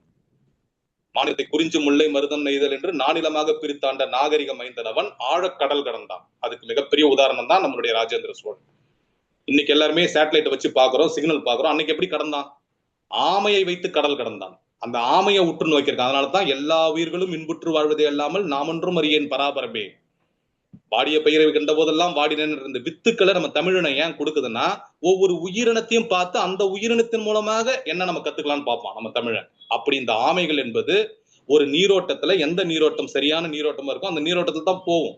அப்ப மிகப்பெரிய ராட்சத ஆமைகள் மேல கயிறை கட்டி அந்த ராட்சத ஆமைகளின் வழியில் தன்னுடைய படகை செலுத்திய ஒரு மாபெரும் அறிவு புரட்சி செய்தது நம் தமிழினம், குறிப்பாக ராஜேந்திர சோழன் தலைமையிலான கடற்படை. அதனாலதான் இப்படிப்பட்ட ஒரு விஷயத்தை அடைய முடியுது. யோசிச்சு பாருங்க, இன்னைக்கு நீங்க கற்பனை பண்ணுங்க, ஒரு நாட்டை விட்டு இன்னொரு நாட்டுக்கு போறதுக்கு எவ்வளவு தடைகள் இருக்கு, அவ்வளவு சாதாரணமா முடியுமா? அதுவும் யானைப்படை குதிரைப்படை எல்லாத்தையும் அந்த கப்பல் மேல ஏத்திட்டு போயிருக்கான். அதனாலதான் இப்படிப்பட்ட கப்பலையே உருவாக்கணும் வேணும் இல்லை. இப்ப இங்க இருந்து இந்தோனேஷியாவுக்கு போகுது இல்ல இங்க இருந்து மலேசியாவுக்கு போகுதுன்னா பிளைட்ல போறதுக்கே 4 மணி நேரம் ஆகுது. பிளைட்ல போயிட்டு அங்க படுக்கிறதுக்கே நம்மளுக்கு டயர்ட் ஆகுது. ஒரு நாள் ஃபுல்லா ரெஸ்ட் எடுத்து தான் மறுநாள் நார்மல் ஆகும். யோசிச்சு பாருங்க. அப்ப இங்க இருந்து கப்பல்லயே இத்தனை மாசம் இத்தனை வருஷம் போயிட்டு அங்க நாட்டையும் பிடிக்கிறான்னா எப்படிப்பட்ட உணர்வோடு இருந்திருப்பான், எப்படிப்பட்ட உடலோடு இருந்திருப்பான், எப்படிப்பட்ட உறுதியோடு இருந்திருப்பான், எல்லாத்துக்கு மேல எப்படிப்பட்ட அந்த ஆன்ம பலம் இருந்திருக்கும். அதற்குத்தான் ஆன்மீகம் உதவுதுன்ட்டு ஆன்மீகத்தையும் ஒரு கண்ணாக நம் தமிழினம் வச்சுது. அதனாலதான் நம் தமிழினத்தின் சாதித்த பல மன்னர்களை நீங்க பாருங்க, ஒரு பக்கம் வீரம் இருக்கும், ஒரு பக்கம் காதல் இருக்கும், நெற்றிக்கண்ணாக ஆன்மீகம் இருக்கும். அதனாலதான் அவர்கள் எல்லாத்தையும் படைகளாகவே இறைவனுக்கு கொடுத்தாங்க. ஈவன் ராஜேந்திர சோழன் கூட போருக்கு புறப்படும் முன்பாக கங்கை கொண்ட சோழபுரத்தில் இருக்கின்ற அந்த துர்க்கை அம்மன் முன்னாடி வாளை வைத்து விட்டு வணங்கி விட்டு செல்வதாக கல்வெட்டு இருக்கு. அந்த இறை நம்பிக்கை எல்லாவற்றுக்கும் காரணம் அவன் தான். அவனின்றி அணுவும் அசையாது. நான் கூட பல நேரங்களில் சொல்லுவேன், உங்களை போன்ற நல்ல உள்ளங்கள்லாம் அதை ஒரு விளையாட்டா நீங்க எடுத்துப்பீங்க. ஆனா உண்மை அதுதான். நான் தான் பேசுறேன், ஆனா நான் பேசல. இதை நான் தான் பேசிக் கொண்டிருக்கின்றேன், ஆனால் நான் பேசவில்லை. இதை இறைவன் பேசுகின்றான். என் மூலமாக நான் ஒரு கருவி. அப்படித்தான் நம்மளை கருவியாக அவன் பயன்படுத்துறான். ஏன்னா இந்த நிகழ்ச்சியில இப்படி பேசணும் அப்படின்ற எந்த எண்ணமும் எனக்கு கிடையாது. ராஜேந்திர சோழனை பத்தி பேசுறன்றது மட்டும்தான் நான் யோசிப்பேன். ஆனால் இப்பொழுது உங்களிடம் என்ன பேச வேண்டும் என்பதை நான் முடிவு செய்யல. அது இறைவன் முடிவு செய்து அது பேசுவான். அப்படித்தான் பல்வேறு செயல்கள் நடக்குது. இது எல்லார் வாழ்க்கையிலும் நடக்குது. அப்படிப்பட்ட ஒரு இனமாக நம்மளுடைய இனம் வாழ்ந்திருக்கு. ஆழக்கடல் கடந்தான். அந்த ஆமை மேல கயிறு வச்சு அதன் மூலமாகவே ரூட்டை பிடிச்சி இவ்வளவு நாடுகளை பிடிச்சான். அவன் போனா போதுன்னு விட்டான். என்ன கேட்டீங்கன்னா உலகத்தையே அவன் பிடிச்சிருப்பான். 83 வயது வரை வாழ்ந்தான். 18 வயதிலே தன்னுடைய ஆட்சிக்கு வந்தான். கிட்டத்தட்ட 65 வருஷம் 35 நாடுகளை வெற்றி கொண்டான். வேற எவனுக்கும் சரித்திர சாதனை இல்லை. 65 வருடம் போர்க்களத்திலே வாழ்ந்திருக்கான் ஒரு மன்னன். யோசிச்சு பாருங்க. இதற்கிடையில அவன் 2 குழந்தைகள், அவனுக்கு கிட்டத்தட்ட ஒரு 5 குழந்தைகள் இருக்காங்க. 2 பெண் குழந்தைகள், 4 ஆண் குழந்தைகள் இருக்காங்க. சில மனைவிகளும் இருந்திருக்காங்க. தன்னுடைய தந்தைக்கு ஒரு அற்புதமான தனையனாவும் இருந்திருக்கான். மிகச்சிறந்த ஆன்மீக பணிகளை செஞ்சிருக்கான், சமூக பணிகளை செஞ்சிருக்கான், பல ஏரிகளை புனரமைச்சிருக்கான், புது ஏரிகளை கட்டி இருக்கான். அனைத்தையும் பண்ணினாலும் கூட இந்த 65 வருடங்கள் போர்க்களத்திலே வாழ்ந்திருக்கான். அப்ப எப்படிப்பட்ட உறுதி இருந்திருக்கும். ஆழக்கடல் கடந்தான், அஞ்சும் சமர் கடந்தான். மிகப்பெரிய போர்களை நான் சொன்னேன் இல்லையா, அந்த வெள்ளிய கரைச்சி கண்ணுலையும் காதலையும் மூக்கிலையும் ஊத்துற மன்னர்களை கூட நம்மளுடைய மன்னன் தோக்கடிச்சான். அந்த வழியா தானே போனான். வடநாட்டுல ஒன்னும் அசைக்க முடியல யாராலையும். பர்மா அங்க வரலையும், ஸ்ரீ விஜயம் வரலையும் போயிட்டான், மலேசியா வரலையும் போயிட்டான். எல்லாத்துக்கு மேல அங்க போனவன் தன்னுடைய அந்த பதாகையோ தன்னுடைய சிலையை நிறுவல. இறைவனே உயிரும் தோற்றுவிப்பால் தோற்றி இறைவனே ஈண்டிறக்கம் செய்வான், இறைவனே வெந்துயரம் வந்தால் இறங்கி அதை மாற்றுவான்னு தன்னுடைய தலையால் கைலாயத்துக்கு நடந்து போனாங்கல்ல காரைக்கால் அம்மையார். அந்த காரைக்கால் அம்மையாரின் சிலையை இந்தோனேஷியாவில் வச்சவன் தான் ராஜேந்திர சோழன். யோசிச்சு பாருங்க எப்படிப்பட்ட பக்தி, பெண்ணினத்திற்கு அவன் கொடுத்த பெருமை, பெண்மையின் பேராற்றலை எப்படி வணங்கி இருக்கு பாருங்க நம்மளுடைய சோழ இடம். காரைக்கால் இருக்கிறதோட விட்டுருக்கலாம். ஏன்னா தஞ்சாவூர்ல கங்கை கொண்ட சோழபுரத்துல இருக்குது. இன்னைக்கும் நீங்க பாத்தீங்கன்னா கங்கை கொண்ட, நான் விஜயராணி கிட்ட கூட சொன்னேன் ஒரு முறை உங்க சுற்றுலா போகும்போது அதை பாருங்க. இப்ப உங்களுக்கும் சொல்றேன், இந்த நிகழ்ச்சியை பார்ப்பவர்களுக்கு சொல்றேன். கங்கை கொண்ட சோழபுரத்துல நடராஜர் சிலை முன்னாடி கீழே ஒரு 3 உருவம் இருக்கும். நான் பல முறை போகும்போது அந்த ஒரு உருவம் மட்டும் எனக்கு தெரியல. அது என்ன உருவம், அது என்ன உருவம், ஒரு மாதிரி என்ன உருவம், யாரு இது? அதற்கான விடையை எல்லாம் வல்ல இறைவன் இந்தோனேஷியால எனக்கு கொடுத்தான். ஏன்னா அதே சிலையை நம்ம சோழர்கள் எங்க போனாலும் அதே மாதிரி ஃபார்ம் பண்ணிருக்காங்க. அது அங்க இருந்த ஒரு செமினார்ல நான் கண்டுபிடிச்சேன். அங்க கண்டுபிடிச்சேன் அது காரைக்கால் அம்மையாரின் சிலைன்னு. அப்படி போற வழியெல்லாம் இறைவனின் சிலைகளை வைத்ததோடு இல்லாமல் காரைக்கால் அம்மையாரின் சிலையை அவ்வளவு போற்றி வணங்கி இருக்காங்க நம்ம சோழ மக்கள். அதற்கு காரணம் ஒரு மிகச்சிறந்த துறவியாக, பெண்ணினத்திற்கு பெருமை சேர்த்த ஒரு மிகச்சிறந்த ஆளுமையா காரைக்கால் அம்மையார் இருந்திருக்காங்க. அப்படிப்பட்ட ஒரு மிகச்சிறந்த ஆளுமைகளாக நம்மளுடைய மன்னர்கள் இருந்திருக்காங்க. சோ எல்லா இடத்துலயுமே காரைக்கால் அம்மையாரோட சிலை எல்லா ஆலயங்கள்லயும் டில் இந்தோனேஷியாவிலையும். சூழும் பனிமலையை சுற்றி கொடி பொறித்தான். யோசிச்சு பாருங்க. இப்ப நான் சொல்றதெல்லாம் இந்த இமயமலை, அந்த சைனாலாம் தாண்டி எவ்வளவு மலைப்பாங்கான இடங்கள், மலேசியா, சிங்கப்பூர் அந்த பக்கம்லாம் போனீங்கன்னா பெரிய பசுமையான புல்வெளி எல்லாம் கிடையாது.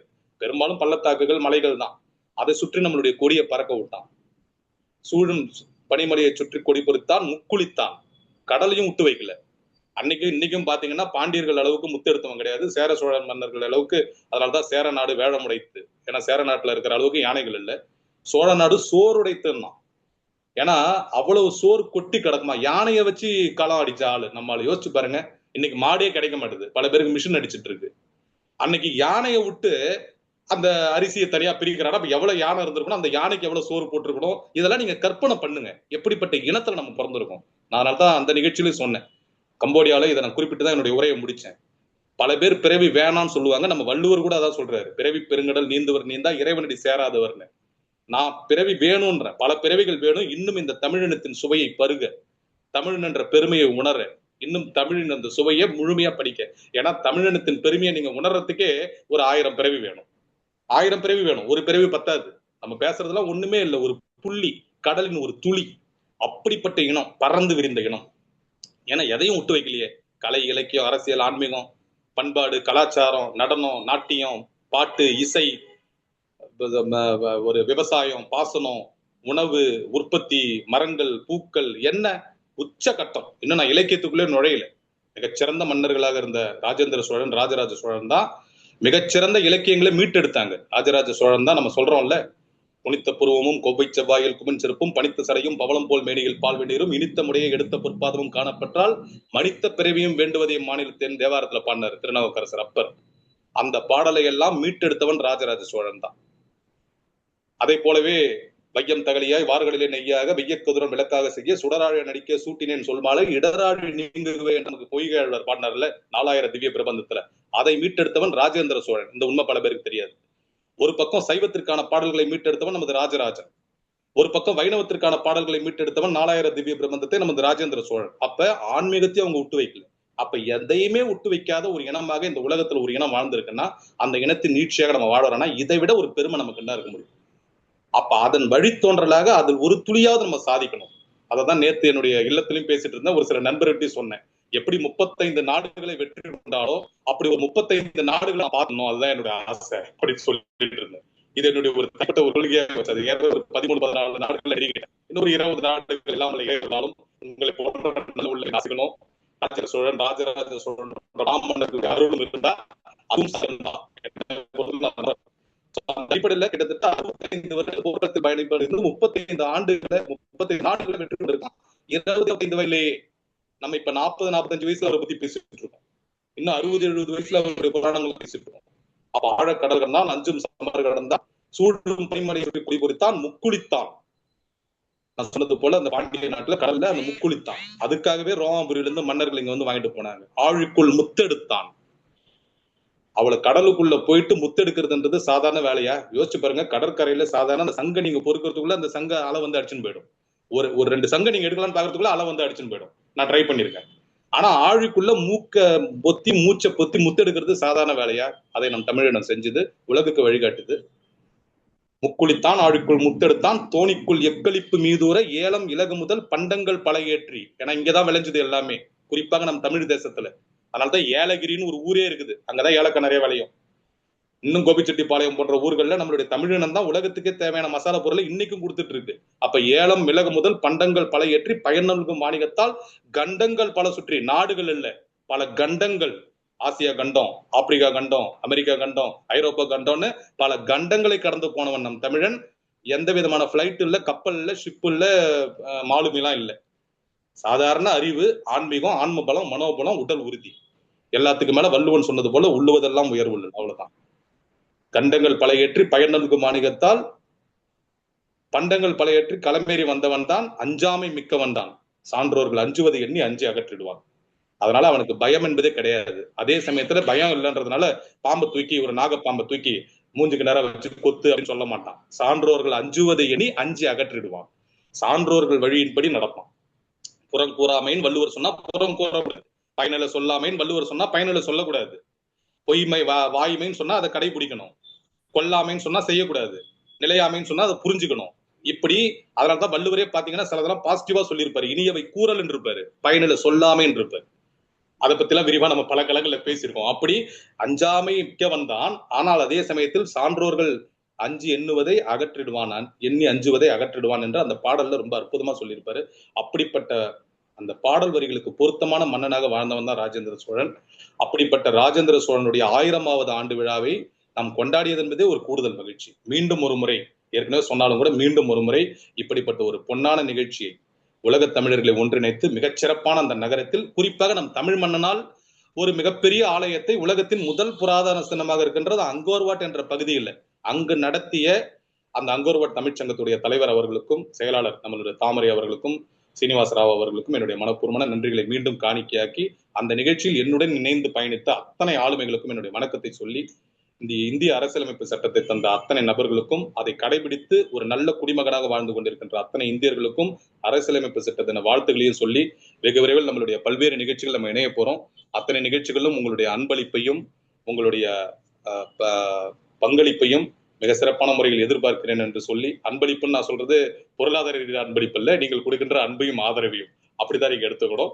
இதே சமயத்தில் இந்த நிகழ்ச்சியை நிறைவு செய்கின்ற இந்த தருணத்தில் ஒரு ஒரு வருத்தமான செய்தியும் பதிவிட்டு செய்தால்தான் அது பொருத்தமாக இருக்கின்ற முறையில, ஏன்னா ஒரு தமிழனாக நம் தமிழமது புராணக்குழு தொடங்கிய காலகட்டத்தில் எனக்கு மிகவும் ஆக்கத்தையும் ஊக்கத்தையும் கொடுத்த மிகச்சிறந்த ஒரு ஆளுமை திரு சிவா பிள்ளை அவர்கள். மிகச்சிறந்த பொறியாளர். ஏன்னா அவர் என்கிட்ட முதல்ல பேசின வசனமே, நான் ஒரு பொறியாளரா இருந்து தமிழை பேசுறேன்னு நினைச்சேன், ஆனால் நீங்கள் ஒரு மருத்துவராக இருந்து இந்த பணியை செய்வது எனக்கு மட்டற்ற மகிழ்ச்சி கொடுக்குதுன்னு ஏறக்குறைய ஒரு 5 ஆண்டுகளுக்கு முன்பாக, கொரோனா காலகட்டத்துக்கு முன்பாக என்னிடம் பேசி என்னிடம் மிகச்சிறந்த பாராட்டு கொடுத்தார். அதனால தான் நேற்று கூட என்னுடைய நண்பர்கள் மத்தியில அந்த ஒரு துயர செய்தியை பகிரும் போது நான் சொல்லியிருந்தேன், எனக்கு மிகச்சிறந்த வழிகாட்டியாக இருந்தாரு, என்னுடைய உரையை மிகவும் ரசித்தவர், எனக்கு மிகச்சிறந்த ஒரு நண்பராகவும் அவர் இருந்தாரு. திரு சிவாப்பிள்ளை அவர்கள் உடல்நல குறைவு காரணமாக இந்த நிகழ்ச்சி முடிந்த அந்த தருணத்தில் அவருடைய இன்னுயிரை அந்த காற்றில், அந்த கங்கை கொண்ட சோழபுரம் அமைத்த அந்த ராஜேந்திர சோழன் கால் பதித்த மண்ணில் அவருடைய இறுதி மூச்சை கலந்தார் என்பது ஒரு வருத்தமான செய்தி. அவருக்கு என்னுடைய மனப்பூர்வமான ஆழ்ந்த இரங்கலையும் வருத்தத்தையும் தமிழமது புலனக்குழு தலைவராக இந்த நிகழ்ச்சியின் ஊடாக உலகமெங்கும் வாழும் தமிழர்களின் சார்பாக தெரிவித்து இந்த அளவில் என்னுடைய இந்த தலைமை உரையை நிறைவு செய்கின்றேன். அடுத்தடுத்த நிகழ்ச்சிகளில் தொடர்ச்சியாக நிறைய விஷயங்களை பேசலாம். நன்றி, வணக்கம், ஜெய்ஹிந்த்.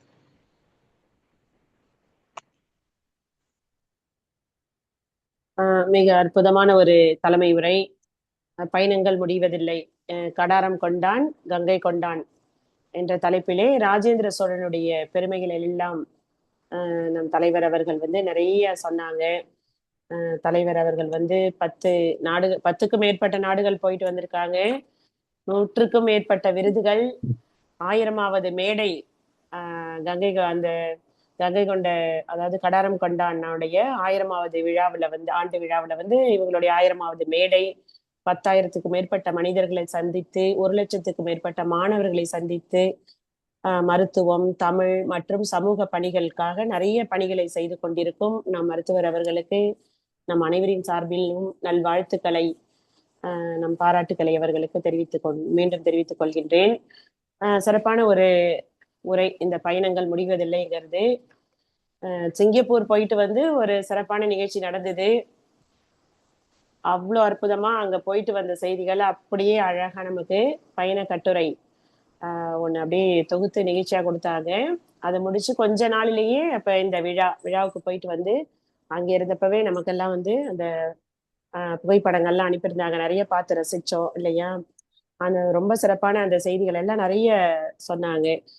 கங்கை கொண்ட சோழபுரத்தை கட்டிய அந்த ராஜேந்திர சோழன் கங்கை நிறைய கொண்டு சிவனுக்கு அபிஷேகம் செய்து சிறப்பு மிக்க ஒரு அரசனா வாழ்ந்தாரு. அந்த கோயிலுடைய பெருமையை அவங்க சொல்லும் பொழுது ஒவ்வொரு தடவை நம்ம எப்ப போனாலுமே ஒவ்வொரு தடவையுமே அது பிரம்மாண்டமா தான் தெரியுது. நிறைய விஷயங்களை ஒவ்வொரு தடவையும் புதுசா தெரிஞ்சுக்கிற மாதிரி இருக்குது. முன்னாடி போயிருந்தாலும் கூட நம்ம தலைவர் அவர்கள் இந்தோனேஷிய பயணத்துக்கு அப்புறம் அவங்க சொன்னாங்க, அவங்களுக்கே அது அந்த கேள்விக்கு விடை அங்கதான் கண்டுபிடிச்சதா சொன்னாங்க. அதுக்கப்புறம் அவங்க சொன்ன பிறகுதான் மறுபடியும் மீண்டும் நான் அந்த கங்கை கொண்ட சோழபுரத்துக்கு சுற்றுலா போனப்ப அந்த இடத்துல பார்த்தேன். கரெக்டா அந்த நடராஜருடைய பாதத்துக்கு கீழே அம்மையாருடைய அந்த உருவம் பொறிச்சிருந்தது அந்த சிற்பத்துல, கோபுர மாடங்கள்ல. அந்த மாதிரி நிறைய எத்தனை வருடங்கள், 1000 வருடங்களை தாண்டி இன்னும் பிரம்மாண்டமா நிக்குதுன்னா அந்த கட்டடக்கலையினுடைய சிறப்பையும் அவங்க எல்லாம் எப்படியெல்லாம் வாழ்ந்திருக்காங்க, அந்த மாதிரி எல்லாம் ஒருத்தர் நம்மளால சாதிக்க முடியுமா அப்படின்னு அப்படியே வியந்து பாக்குற மாதிரி இருக்குது. அப்படிப்பட்ட அந்த ராஜேந்திர சோழனுடைய வீரத்தை பத்தி சொன்னாங்க, அவர்களுடைய கொடைகளை பத்தியும் அவங்களுடைய ஆட்சி முறையை பத்தியும் சொன்னாங்க.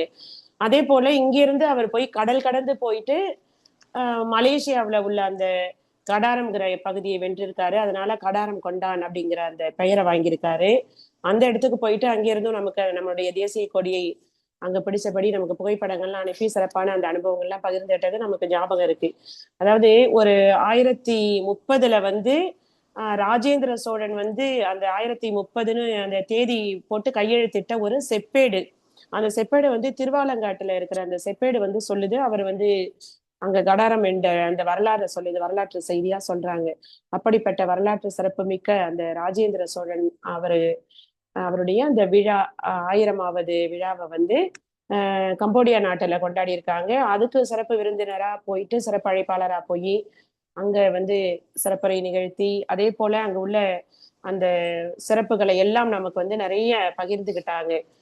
கங்கை கொண்ட சோழபுரத்து அதாவது அந்த கம்போடியா நாட்டுல அந்த அங்கோர்வாட் ஆலயம் தமிழரால் கட்டப்பட்டது. அப்படிப்பட்ட சிறப்பு மிக்க உலக புகழ்பெற்ற அந்த இடத்துல வந்து இந்த விழா நடந்துச்சுங்கன்னு அந்த விழாவினுடைய சிறப்புகளையும் ராஜேந்திர சோழனுடைய அவர்களுடைய வீரம் அவர்களுடைய அந்த ஆன்மீகம் அதெல்லாம் நிறைய செய்திகளை சிறப்பா நம்ம கிட்ட பகிர்ந்துக்கிட்டாங்க. மிக சிறப்பான ஒரு நிகழ்ச்சியா இருந்தது. அதே போல இன்றைய அதுல வந்து அவங்களுக்கு பிடிச்ச கவிதையா பல சுரதாவினுடைய கவிதையை சொன்னாங்க. பழந்தமிழ் கற்றல் இன்பம், பல நாடுகள் சுற்றல் இன்பம். நாடுகள் சுற்றுதல்னாலே நல்ல இன்பமான ஒரு நிகழ்ச்சி.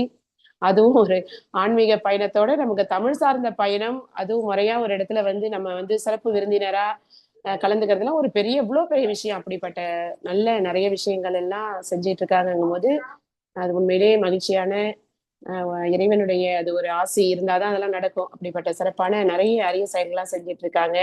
அவர்களுக்கு மீண்டும் மீண்டும் நம் அனைவரின் சார்பில் வாழ்த்துக்களை தெரிவித்துக் கொண்டு இப்படிப்பட்ட ஒரு அற்புதமான தளத்தினை அமைத்து நமக்கு எல்லாம் நம்ம கேட்க இந்த மாதிரியான செய்திகளை தெரிந்து கொள்வதற்கு ஏற்பாடு செய்துள்ள அவர்களுக்கு நன்றியை தெரிவித்துக் கொள்கின்றேன். அதே போல இன்றைய தினத்தினுடைய சிறப்பை சொன்னாங்க. அது ஒரு முக்கியமான நாள். இந்திய அரசியல் சட்டம் இயற்றப்பட்ட நாள்.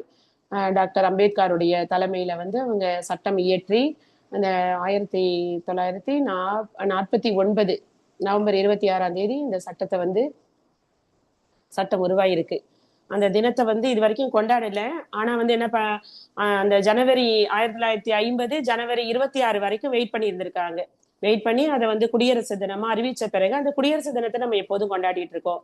ஆனா ஏன் அந்த ஜனவரி 26 வரைக்கும் அவங்க காத்திருந்தாங்க அப்படின்னாக்கா 1930 அதாவது 29 லாகூர் மாநாட்டில் அறிவிச்சிருக்காங்க. அதன்படி 1930 ஜனவரி 26 அன்னைக்கு நாடு முழுக்க பிரிட்டிஷ்காரன் இருக்கான், அவனுக்கே தெரியாது, அவனே பயந்து போயிட்டான். நாடு முழுக்க ஒரே டைம்ல நம்ம தேசிய கொடியை ஏற்றி பூரண சுதந்திரம் அடைந்து விட்டோம் அப்படின்னு சொல்லி குரல் கொடுத்து எங்க பார்த்தாலும் கொண்டாடி இருக்காங்க. அரண்டிட்டான் வெள்ளையன் அன்னைக்குதான் ஃபர்ஸ்ட்.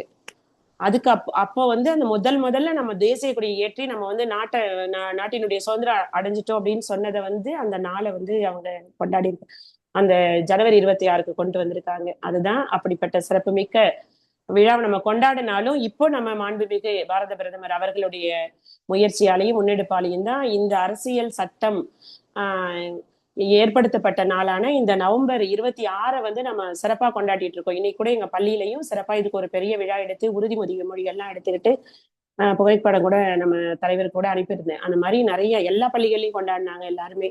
இப்படி ஒரு விழா நடத்துவதற்கே காரணம் நம்மளுடைய மாண்புமிகு பாரத பிரதமர் அவர்களுடைய முயற்சி தான். மிக சிறப்பான அற்புதமா உலகமே வியந்து பார்க்கக்கூடிய அளவுக்கு உன்னதமான ஒரு ஆட்சி செய்து கொண்டு வரக்கூடிய நம்ம அற்புதமான நம்முடைய பாரத பிரதமர் அவர்கள் நேற்று கூட செய்தித்தாள்ல ஒரு மிகப்பெரிய வரலாற்று சாதனை 500 ஆண்டுகள் போராட்டத்துக்கு அப்புறம் அற்புதமா நம்மளுடைய ராமர் கோயில், அயோத்தி கோயில் அதனால உள்ள அந்த கொடி வந்து வச்சிருக்காங்க. அந்த கொடியில வந்து சூரியன் அதுல இடையில ஓம்னு போட்டு அப்புறம் அந்த மந்தாரை மரம் அந்த மாதிரி போட்டு நம்மளுடைய சிறப்பை வந்து உலகத்துக்கே பறைசாற்றக்கூடிய அளவுக்கு ஒரு அற்புதமான செயல் அதை செஞ்சிருக்காங்க. அப்படிப்பட்ட பல வரலாற்று சாதனைகளை செய்து கொண்டே இருக்கக்கூடிய சிறப்பான தலைமையின் கீழே வந்து நம்ம எல்லாம் மகிழ்ச்சியா வாழ்ந்துகிட்டு இருக்கோம். அந்த நல்ல நாளில அனைவருக்கும்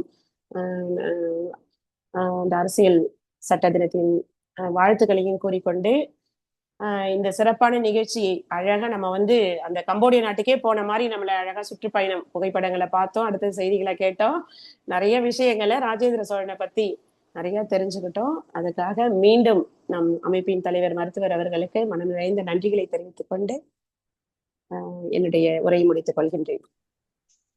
மகிழ்ச்சி விஜயராணி, ரொம்ப சந்தோஷம். ஒரு சிலரை கூப்பிட்டுட்டு கூட நீங்க ஓய்வு எடுக்கிறதுனா ஓய்வு எடுங்க. ஏன்னா உங்களுடைய குரல் வந்து ரொம்ப இதா இருக்கு. இவ்வளவு தூரம் வந்து இவ்வளவு உடல்நிலை சரியில்லாத சூழலில் நமக்காக வந்ததுக்கு மிக்க மகிழ்ச்சி. முதல்ல வந்து கவிதா, ஏன்னா தொடர்ச்சியா சமீப காலமா நம்மளுடைய நிகழ்ச்சி அவங்க கண்காணிச்சு இன்னைக்கு நம்ம நிகழ்ச்சியில் இணைஞ்சிருக்காங்க. அனைவருமே ஒரு 3-4 நிமிடங்கள் மட்டும் எடுத்துக்கிட்டோம். ஏன்னா நம்ம நிகழ்ச்சி நிறைவு செய்யற கட்டத்துல இருக்கோம், 10 மணிக்குள்ள நிறைவு செய்யணும். சோ கவிதா அவர்களை கூப்பிடுங்க. அடுத்து நம்ம ரவிராஜன் சார், கம்போடியாவில சமீபத்துல, அது இந்த இருக்கிறதுலே ரொம்ப பக்கத்துல அறிமுகமானவர்னா அவர் தான். ஏன்னா ஒரு 4 நாளுக்கு முன்னாடி தான் அவர் அறிமுகமானாரு. அவருடைய கருத்துக்களை கேட்போம். அதன் தொடர்ச்சியாக நம்மளுடைய இணைப்புல இணைந்திருக்கின்ற ஆனந்தி, பத்ரிஷா, மற்றவங்களுடைய கருத்துக்களை ஒருத்தவங்களை கேட்கலாம். சோ அனைவருமே, விருந்தினர்கள் அனைவரும் ஒரு 4 நிமிடங்கள் அதிகபட்சம் எடுத்து உங்களுடைய கருத்துக்களை சொல்லுங்க. பாவலர் பத்ரிஷா அவங்க பயணத்துல பாருங்க, பயணங்கள் முடிவதில்லை நம்ம நிகழ்ச்சி வச்சதுனாலேயே பயணத்துல இருந்துகிட்டே நிகழ்ச்சியில பங்கேற்கிறாங்க. ட்ரெயின்ல போனாங்க, நடந்து போறாங்க, பஸ்ல போறாங்க, ஆகாயத்துல போறாங்க, மண்ணுல போறாங்க. கிட்டத்தட்ட -4 டிகிரி அங்க குளிர். இப்ப பிரெஞ்சு தேசத்துல நம்ம எல்லாம் பாத்தீங்கன்னா இங்க மார்கழி மாசம் நெருங்குது. நவம்பர் மாசத்துல ஒரு சின்ன குளிர் தென்றல் காற்று மழையோட சேர்ந்து நம்மள, இப்ப பாருங்க விஜயராணிக்கு சளி எல்லாம் பிடிச்சிக்கிச்சு. ஆனா கிட்டத்தட்ட -4 டிகிரி வெளிச்சத்துல குளிர்ல குல்லா தொப்பியோட வந்து நம்ம நிகழ்ச்சியில் இணைஞ்சிருக்காங்க பாவலர் பத்ரிஷா. அவங்களுக்கு மனப்பூர்வமான வாழ்த்துக்கள். அவங்களுடைய கருத்துக்களை நம்ம கேட்போம். ஓரிரு நிமிடங்கள் இவங்க பேசிட்டோம். இல்ல பத்ரிஷா நீங்க பேசிடுறீங்களா? ஓரிரு வார்த்தைகள் பேசிடுறீங்களா? சரி, நீங்க பேசிடுங்க. ஃபர்ஸ்ட் நீங்க பேசிடுங்க, அதுக்கப்புறம் கவிதா அவங்களை கூப்பிடுவோம். அப்புறம் நம்ம ரவிராஜன் ஐயாவை கூப்பிடலாம். ஓகே விஜயராணி. நான் அங்க போயிட்டு எனக்கு 60 நடனாலும் பிடித்தமான எனக்கு பிடித்திருந்தது. ஏன்னாக்கால் தெய்வீகமும் தமிழும் இசையும் அழகும் கலந்த, எனக்கு மிகவும் இயற்கையோடு கலந்த, எனக்கு மிகவும் பிடித்தமான நாடாக அதுதான் இருந்தது. அதனால்தான் அதைத்தான் நான் ஒரு புத்தகம் எழுதியிருந்தேன். அதில் அழகான விளக்கங்களும் கொடுத்திருந்தேன். எனக்கா ஒரு மாதம் இங்கே இருந்ததான் எல்லாமே விசிட் பண்ண முடியுது, எல்லாத்தையும் பார்க்க முடிஞ்சுது. அந்த 37 படிகள், 37 வாழ்க்கை நிலைகள் என்று சொல்கிறார்கள். எனக்கு அது அர்த்தம் தெரியல. யாராவது தெரிந்தால் கண்டிப்பாக மருத்துவர் அதை பற்றி ஆராய்ச்சி செய்ய வேண்டும் என்று கேட்டுக்கொள்கிறேன். 37 படிகள் 7 முறை ஏறி சிவனை சந்திக்க முடியும் என்று சொன்னார்கள். நாங்கள் கண்டிப்பாக ஏறித்தான் ஆக வேண்டும் என்று நாங்கள் 37 படிகள் 7 தடவை ஏறணும். 259 படிகள் என்று நினைக்கிறேன். கரணம் தப்பினால் மரணம் அவருக்கு தெரியும் என்று நினைக்கிறேன். அந்த படிகள் ஏறி வந்திருப்பார் என்று நினைக்கிறேன். ஏறும்போது ஜல்லியாக ஏறிவிடும், இறங்கும் போதுதான் இருக்கிறது. பயந்து கொண்டு கஷ்டப்பட்டு நல்ல வேளை சாவித்திரி தோழி அவர்கள் வந்து ஐயப்பா சாமி கோயிலுக்கு அவங்க பழக்கமானால் என் கையை கட்டியமாக பிடித்துக் கொண்டு அழகாக பத்திரமாக என்னை கீழே எடுத்துட்டு வந்தாங்க. கூட்டிட்டு வந்தது அவர்களுக்கு தான் எப்போதுமே நன்றி சொல்ல வேண்டும். தமிழர்களா இருந்து அது நாம் கொடுத்த கடவுளுக்கு தான் நான் நன்றி சொல்வேன். வாழ்க்கை பூரா அதுக்கு நான் நன்றி சொல்லித்தான் ஆக வேண்டும். பார்க்க வேண்டிய ஒவ்வொரு இந்தியனும் ஒவ்வொரு தமிழனும் பார்த்து மகிழ்ந்து தமிழரின் பொக்கிஷமாக அதை நினைக்க வேண்டும் என்றுதான் நான் வந்து சொல்கிறேன். ஐயா தலைவர் மருத்துவர் ஐயாவுக்கு அன்பான வாழ்த்துக்களையும் வணக்கத்தையும் உங்கள் அனைவருக்கும் வாழ்த்துக்களை வணக்கத்தையும் கூறி விடைபெறுகிறேன். இங்க -4 இருந்தாலும் வெளியே வந்திருக்கிறேன்.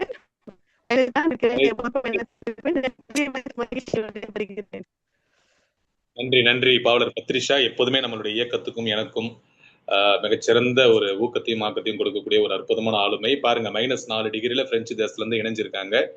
கம்போடியால கூட வெதர் அந்த அளவுக்கு ரொம்ப கொடுமைன்னு சொல்ல முடியாது. ஒரு 20-25 டிகிரி நம்ம ஊர்ல இருக்கக்கூடிய ஒரு கிளைமேட் தான் இருந்தது. இப்ப நம்ம ஊர்ல பாத்தீங்கன்னா இப்போ ஒரு 2-3 நாளாவே பாத்தீங்கன்னா அந்த மார்கழி மாசத்தை நம்ம நெருங்குறோம். மார்கழி மாசம் என்றாலே அந்த குளிர் தென்றல் காற்று ஒரு அற்புதமான ஒரு தருணம். இந்த நேரத்துல -4 டிகிரில நம்ம கூட இணைஞ்சு அவங்க கருத்துக்களை பகிர்ந்தாங்க.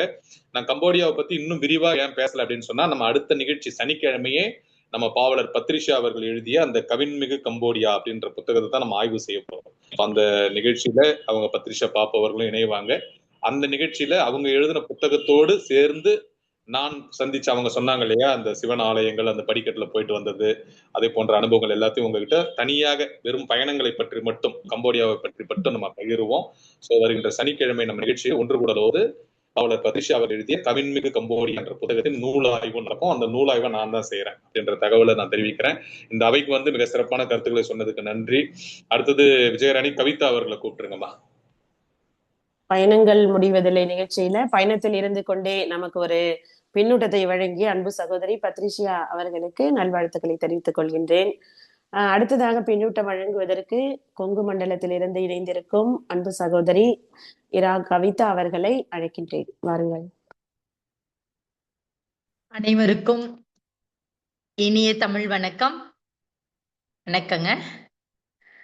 இன்றுதான் நான் முதல் இணைய வகுப்புல வந்திருக்கேங்க. ஐயாவோட நிறைய புகைப்படங்கள், ஸ்டேட்டஸ் எல்லாமே பாப்பா. ஐயாவோட தமிழ் பணி இதுல என்னோட மாணவர்கள் கலந்துட்டாங்க. மிக அருமையா இருந்துச்சு. அருமையா இருந்துச்சுன்னு ஒரு வார்த்தையில சொல்ல முடியாது. எனக்குள்ள என் நெஞ்சத்துல உதிர்த்த ஒரு சில வரிகளை உங்ககிட்ட நான் பகிர்ந்துக்கிறேன். சொல்லில் உயர்வு தமிழ் சொல்லே அப்படிங்கிற ஒரு எந்த ஒரு மொழி எடுத்துட்டாலும் ஒரு மிக இனிமையான அழகான மொழி நம்ம தமிழ் மொழி தான் இல்லைங்களா? அந்த பெருமை நமக்கு என்னைக்கும் இருக்கு. அதே மாதிரி தமிழ் மொழி எந்த அளவுக்கு உயர்வோ அந்த அளவுக்கு உயர்வு தமிழ் இனம். அழகா நாமக்கல் கவிஞர் சொல்வார், தமிழர் என்ற இனம் உண்டு, தனியே அவருக்கோர் குணம் உண்டு. இப்படிப்பட்ட ஒரு தமிழ் இனத்தை உலகளாவிய ஒரு பரந்த ஒரு இனம் நம்ம தமிழ் இனம். அப்போ ஐயாவோட ஸ்டேட்டஸ் பார்க்கும்போது நம்ம அங்க போகலையே அப்படிங்கிற ஒரு ஏக்கம் இருந்துச்சு. ஆனா இன்னைக்கு இந்த இணைய வகுப்புல ஐயாவோட அந்த உரை கேட்கும்போது அங்க போயிட்டு வந்த ஒரு உணர்வு நமக்குள்ள வந்துச்சு இல்லைங்களா? அங்க அவர் எப்படி பார்த்து ரசிச்சாரு அப்படிங்கிற அவர் சொல்ல சொல்ல நான் அங்க போயிட்டேன். ஸோ அங்க கம்போடியா அந்த தமிழ் சங்கத்துல நம்ம கலந்துக்கல அப்படிங்கிற ஒரு உணர்வே இல்லை. இப்போ ஐயா கிட்ட இருந்து அவ்வளோ ஒரு விஷயங்கள், சிறுதுள்ளி பெருவெள்ளம் அந்த மாதிரி அவ்வளோ ஒரு இதயத்திலிருந்து அந்த மொழிகள் வந்துச்சு. அறிவுல இருந்து பேசுறது ஒரு விதம், இதயத்திலிருந்து பேசுறது ஒரு விதம். இப்ப இதயத்திலிருந்து பேசும்போது எல்லாரோட மனமும் ஈர்க்கப்படும். அதுல எனக்கு ரொம்ப பிடித்தமானது கங்கை கொண்ட சோழபுரத்துக்கும் தஞ்சை பெருங்கோவிலுக்கும் அவர் எல்லா விதத்திலயும் சிறப்புதான். ஆனா அந்த அப்பாவுக்கு ஒரு மதிப்பு கொடுக்கணும்னு ஒரு அடி கம்மியா அவர் ராஜேந்திர சோழன் கண்டிப்பார். அந்த கருத்து நம்ம மாணவர்களிடம் எடுத்து சொல்லும் போது தந்தை மகன் உறவு முறை எந்த அளவுக்கு இருந்துச்சு, தந்தைக்கு நாம் ஒரு மகன் எந்த அளவுக்கு மதிப்பு கொடுக்கணும் அப்படிங்கிற ஒரு மிகப்பெரிய ஒரு தத்துவம். அது நம்ம இது அடுத்த தலை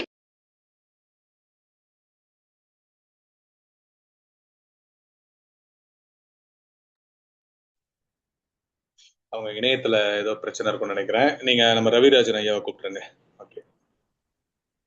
பின்னூட்டம் வழங்கிய சகோதரி கவிதா அவர்களுக்கு நன்றிகளை தெரிவித்துக் கொள்கின்றேன். அடுத்ததாக இந்நிகழ்ச்சிக்கு பின்னூட்டம் வழங்குவதற்கு கம்போடியா நாட்டிலிருந்து இணைந்திருக்கும் திரு ரவிராஜன் ராமசாமி ஐயா அவர்களை அன்புடன் அழைக்கின்றேன். வாருங்கள் ஐயா.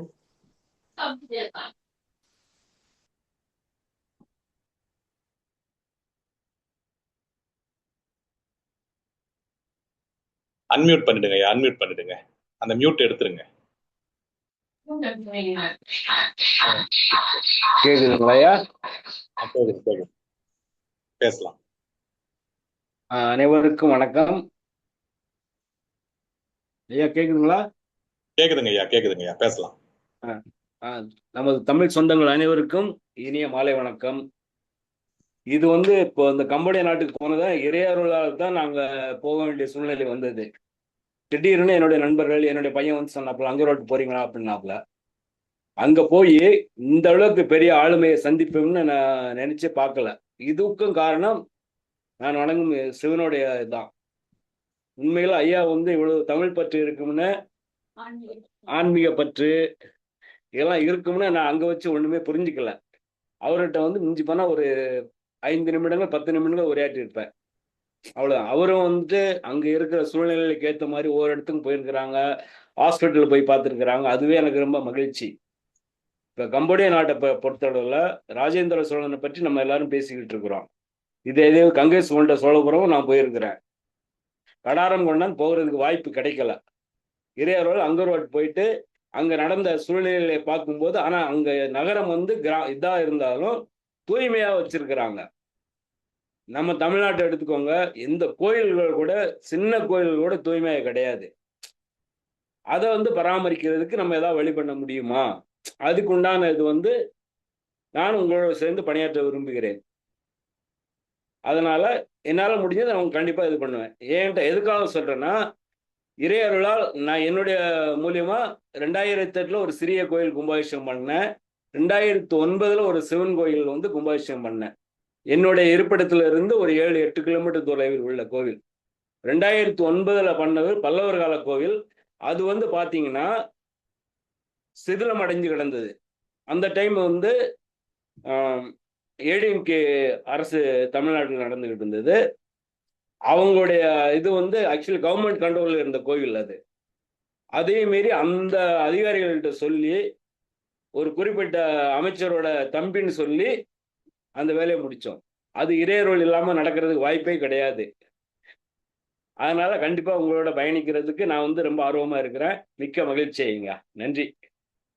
மிக்க நன்றி, மிக்க நன்றி ஐயா. விஜயராணி அவருக்கு ஒரு கருத்துக்கள் சொல்லிட்டு அடுத்த நம்ம ஆனந்தியை கூப்பிட்டுருங்க. நம்ம ரவிராஜன் ஐயா அவர்கள் வந்து ரொம்ப சிறப்பா அழகா சொன்னாங்க. இவங்க வந்து மருத்துவர் அவர்கள் கூடயே பயணித்து அவர்களை பார்த்து வியந்து போயிருக்காங்க. நாமெல்லாம் வியந்த மாதிரிதான். இப்போ உங்க கூட தமிழ் கவிதையை வந்து மருத்துவர் அவர்கள் வந்து சொன்னாங்கன்னா இப்படி டக்குன்னு கம்ப்யூட்டர் கூட தோத்துரும்னு நினைக்கிறேன். கடகடன்னு எப்படிதான் அது வருதுன்னே தெரியல. ஆச்சரியம். அந்த ஃப்ளோ அப்படியே கொட்டும். தமிழ் இலக்கியத்தை நிறைய கரைச்சு குடிச்சவங்க கூட அப்படிலாம் பேச முடியுமான்னு தெரியல. அசந்து போற மாதிரிதான் இருக்கும் அவர்களுடைய தமிழ் பேச்சு.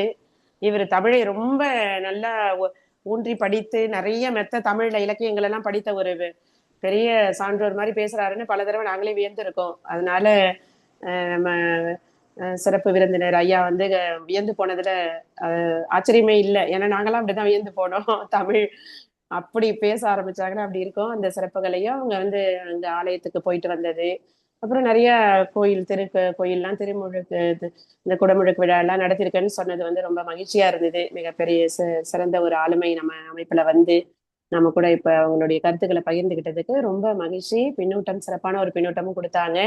அதற்காக நம்ம அமைப்பின் சார்பில் நன்றிகளையும் நல்வாழ்த்துக்களையும் தெரிவித்துக் கொள்கின்றேன் ஐயா. மகிழ்ச்சி. சில வார்த்தைகள் மட்டும் அப்படியே சேர்க்கிறேன். ஏன்னா அவங்க சொன்னாங்க, அது உண்மைதான். ஏன்னா பல நண்பர்கள்ட்ட பலதரப்பட்ட பணிகள்ல இருந்ததுனால எல்லார்ட்டையுமே ரொம்ப நிறைய நேரம் ஸ்பெண்ட் பண்ண முடியல. ஆனாலும் அந்த குறைந்தபட்ச நேரத்துல எல்லார்ட்டையுமே அன்போடு பழகக்கூடிய ஒரு வாய்ப்பு கிடைச்சது. அதுல முக்கியமா ஐயாவை பத்தி குறிப்பிடணும்னா ஒரு 2-3 விஷயங்கள் நான் உங்க எல்லாருக்குமே தெரியும். நான் எதையுமே ரொம்ப அப்சர்வ் பண்றாரு, எல்லா விஷயத்தையுமே ரொம்ப வாழ்ந்து, ஏன்னா அதன் மூலமாகத்தான் நம்ம வாழ்க்கையில பல விஷயங்களை கற்றுக்கொள்ள முடியும். கடைசி நாள் நாங்க வந்து கிளம்பணும் அப்படின்றப்போ கிட்டத்தட்ட 3 மணிக்கெல்லாம் எல்லாருமே எழுந்து கிளம்பணும் அப்படின்ற மாதிரி ஒரு சூழல். ஏன்னா நான் 4 மணிக்கு போயிட்டு கிளம்புனாதான் ஃபிளைட்டுக்கு ஏறி 7 மணிக்கெல்லாம் எங்களுக்கு ஃபிளைட்டு இந்தியாவுக்கு வரணுன்றப்போ அப்ப வந்து வாலண்டியரா என்னுடைய பக்கத்தரை தான். அதுவே எனக்கு கடைசி நாள் தான் தெரிஞ்சுது. என்னுடைய பக்கத்தரையில தான் அவங்க ஐயா இருந்தாங்கன்றது எனக்கு கடைசி நாள் தான் தெரிஞ்சுது. அப்ப காலையில எழுந்து 3:30 மணிக்கெல்லாம் கதவை தட்டி என்னை எழுப்புனதே அவர் தான். ஆனா அதுக்கு முன்னாடி நான் அலாரம் வச்சிருந்தேன். ஆனாலும் கூட நான் எழுந்திருப்பேன். இருந்தாலும் கூட அவருக்கு அந்த தனி மனிதனுக்கு, அந்த சக மனிதர் மேல இருந்த அந்த ஒரு அக்கறை, அதை நான் இந்த நேரத்துல பதிவு செய்யணும்னு ஆசைப்படுறேன். இதுவும் நம் தமிழினத்தின் ஒரு மிகப்பெரிய மாண்பு. ஸோ கரெக்டா அந்த 3 மணிக்கு எழுந்து கதவை தட்டினாங்க. அதுக்கு முன்னாடி ஒரு கண் விழிப்பு வந்தது. திறந்த உடனே என்னுடைய அலாரம் அடிச்சது.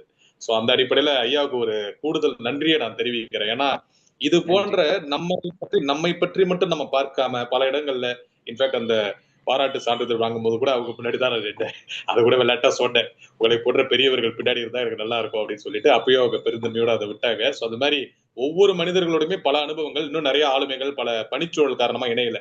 அடுத்தடுத்த நிகழ்வுகள்ல என்னுடன் பயணித்த பல ஆளுமைகள் இணைவாங்க, அவங்களுடைய அனுபவத்தை நம்ம கிட்ட சொல்லுவாங்க. அந்த அடிப்படையில இந்த அற்புதமான நிகழ்ச்சியில முதல் நாள் நிகழ்ச்சியில இங்க இணைந்த நம்மளுடைய ரவிராஜன் ஐயா அவங்களுக்கும் அவங்களுடைய துணைவியார் மிகச்சிறந்த ஒரு ஆளுமை. நான் அவங்க கிட்ட கூட சொல்லிட்டு இருந்தேன், விசு படம் பார்க்கிறப்ப தீர்த்து வச்சாங்கன்னு. ஏன்னா பல வாழ்வியல் தத்துவங்களை, குடும்ப ரீதியான பல்வேறு விதமான செய்திகளை ரொம்ப அற்புதமா சொல்லிட்டு இருந்தாங்க. இன்னொரு செய்தி கூட அந்த இடத்துல நான் பகிரணும். அங்க பாத்தீங்கன்னா ஒருத்தவங்க செல்போனை வந்து தவறு விட்டுட்டாங்க. அந்த அங்கர்வாட் ஆலயத்துல செல்போனை தவறு விட்டுட்டாங்க. அந்த நேரத்துல ஒரு சிலர் பாத்தீங்கன்னா அவங்க செல்போனை தவறு விட்டுட்டாங்க, நம்ம அடுத்த கட்டத்தை பார்க்கலாம் அப்படின்ற மாதிரி மனநிலையில கூட இருந்தாங்க. ஆனா இவங்க அதற்கான முயற்சிகளை எடுத்தாங்க. அதற்கு நான் உறுதுணையா இருந்தும் உதவி செஞ்சேன். ஏன்னா அவங்க வந்து ஒரு வயதானவர்கள் என்ற அடிப்படையில கொஞ்சம் தொழில்நுட்பம் அவங்களுக்கு தெரியலனாலும் அந்த மன ரீதியான அந்த எண்ணம் அவங்களுக்கு இருந்தது. எப்படியாவது அவங்களுக்கு அதை மீட்டு கொடுக்கணும் அப்படின்னு எண்ணம் இருந்தது. அது எங்களை போன்ற இளைஞர்களோட உதவியை நாங்க நிறைய பேருக்கு ஃபோன் பண்ணி எல்லாம் வல்ல இறையர்களோட அந்த செல்போனை கண்டுபிடிச்சோம். அந்த செல்போனை தொலைச்சவங்க பாத்தீங்கன்னா அமெரிக்காவில் இருக்கக்கூடியவங்க. யோசிச்சு பாருங்க, அவ்வளவு தூரத்துல இருந்து இந்த நாட்டுக்கு வந்துட்டு ஒரு குறையோட அவங்க போயிருப்பாங்க. ஆனால் அந்த குறையை நீக்கிறதுல ஒரு பெரும் பங்கு அவங்களுடைய துணைவியாருக்கு இருக்கு. அவங்களை போன்ற அந்த நல்ல உள்ளத்துக்கும் கூட நம்மளுடைய தமிழமுது புலனக்குழு சார்பாக இந்த நேரத்துல நம்மளுடைய மனப்பூர்வமான நன்றிகளை, மகிழ்ச்சியை தெரிவிக்கிறோம். இதெல்லாம் தான் நம்ம பயணங்களின் போது கற்றுக்கொள்ள வேண்டிய விஷயங்கள். ஏன்னா அப்ப கூட நாங்க 2 பேரும் நெருக்கமா, இன்ஃபேக்ட் நானும் அவங்கள தான் ரொம்ப அதை தீவிரமா பேசிட்டு இருந்தோம். ஏன்னா அவங்களுடைய மனநிலையில இருந்து அதை பார்க்கணும். யோசிச்சு பாருங்க, ஒரு சுற்றுலா தலத்துக்கு நம்ம போகும்போது ஒரு செல்போனை நம்ம இழந்துட்டா கொஞ்சம் கற்பனை பண்ணுங்க, அது எவ்வளவு ஒரு வேதனையை கொடுக்கும். ஆனால் அவங்க அமெரிக்கால இருந்து வந்ததுனால அந்த வேதனையை வெளிப்படுத்த முடியாம அவங்க விட்டுட்டு கூட போக தயாரா இருந்தாங்க. ஏன்னா அவங்களுக்கு யார்கிட்ட உதவி கேட்கறது, எப்படி கேட்கறதுன்னு தெரியல. ஆனால் குறிப்பறிந்து அதற்கான சில முயற்சிகளை எடுத்து போன் எல்லாம் பண்ண வச்சு எங்களை போன்ற இளைஞர்களின் உதவியோட அந்த போனை வந்து மீட்டு கொடுத்ததுல பெரும் பங்கு ஆடுறாங்க. சோ அப்படி வந்து ஒரு ஐடியலா ஒரு பல விஷயங்களை கற்றுக்கொள்ளக்கூடிய ஒரு ஆத்மார்த்தமான ஒரு தம்பதிகளாக அவங்க எங்களோட பயணம் செஞ்சாங்க. இந்த நிகழ்ச்சியில அவங்க வந்து இணைஞ்சது எங்களுக்கு கூடுதல் மகிழ்ச்சி. எல்லாம் வல்ல இறையர்களோடு அவங்களுடைய பணி தொடரும், பயணங்களும் தொடரும். அவங்க இன்னும் பல்லாண்டு எல்லாம் வல்ல இறையர்களோடு நலமோடும் வளமோடும் வாழ்வதற்கும் நம்மளுடைய தமிழமுது புலனக்குழு சார்பாக நம்மளுடைய மனப்பூர்வமான வாழ்த்துக்களை தெரிவிக்கிறோம். அவங்களுடைய அன்பான ஆசைகளையும் ஆதரவுகளையும் என்றென்றும் வேண்டுறோம். மிக்க மகிழ்ச்சி, நன்றி. இந்த இணைப்புல நீங்க இணைஞ்சதுக்கு மிக்க நன்றி. அடுத்த மகிழ்ச்சி, நன்றி நன்றி நன்றி. அடுத்த ஆனந்தி அவர்களை கூப்பிடுங்கம்மா. நன்றிங்க. நிகழ்ச்சியில் அடுத்ததாக பின்னூட்டம் வழங்குவதற்கு சென்னையிலிருந்து இணைந்திருக்கும் அன்பு சகோதரி ஆனந்தி சேது அவர்களை அழைக்கின்றேன். வாருங்களம்மா. வணக்கம். நன்றிம்மா, நன்றி.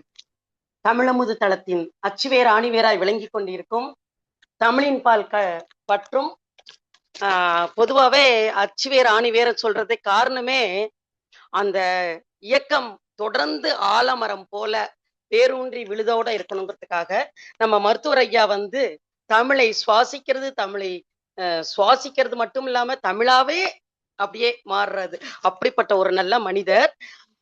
அவர் சென்று வந்த பயணத்தை பற்றி, பயணங்கள் முடிவதில்லை என்ற நிகழ்வு எப்பொழுதுமே தொடர்ந்து அவர் வாயால சொல்லணும், நம்ம அதை கேட்கணும்னு இன்னைக்கும் நான் விஜயராணி தோழிக்கு ஒரு நன்றியை சொல்லிக்கிறேன். ஏன்னா அவங்க பேசாத ஒரு சில கருத்துக்களை அலுப்பு தட்டாத மாதிரி சொல்லணும் அப்படிங்கிறதுக்காண்டி 3 நிமிடத்துல சொல்லணும்னு ஆசைப்பட்டேன். இன்று நம்ம மருத்துவர் ஐயா கலைவேந்தன் ஐயா சொன்ன சுவாரஸ்யமான விஷயங்கள்ல நான் எடுத்துட்ட கருத்து என்னன்னு கேட்டா, தந்தைக்கு மதிப்பு கொடுக்கக்கூடிய ஒரு நல்ல ஒரு மனிதன், முதல்ல ஒரு நல்ல மனிதன் ராஜேந்திர சோழன். அதுல 65 வருடங்கள் அவர் போர் பண்றதுக்கு அப்படின்னு சென்றான்னு சொன்னாங்க இல்லையா. சோழ சாம்ராஜ்யத்தை விரிவுபடுத்துவதற்கு போன விதத்தை எனக்கு நிஜமா இன்னைக்குதான் அந்த விஷயத்த தெரிஞ்சுட்டேன். அந்த காலத்துல இந்த போக்குவரத்து எல்லாம் கிடையாது. இந்த ஆமை மேல அப்ப பாருங்களேன், அந்த ஒரு கற்பனைக்கே எட்டாத ஒரு செய்தி, அதை அவர் அவ்வளவு அழகா சொன்னாங்க.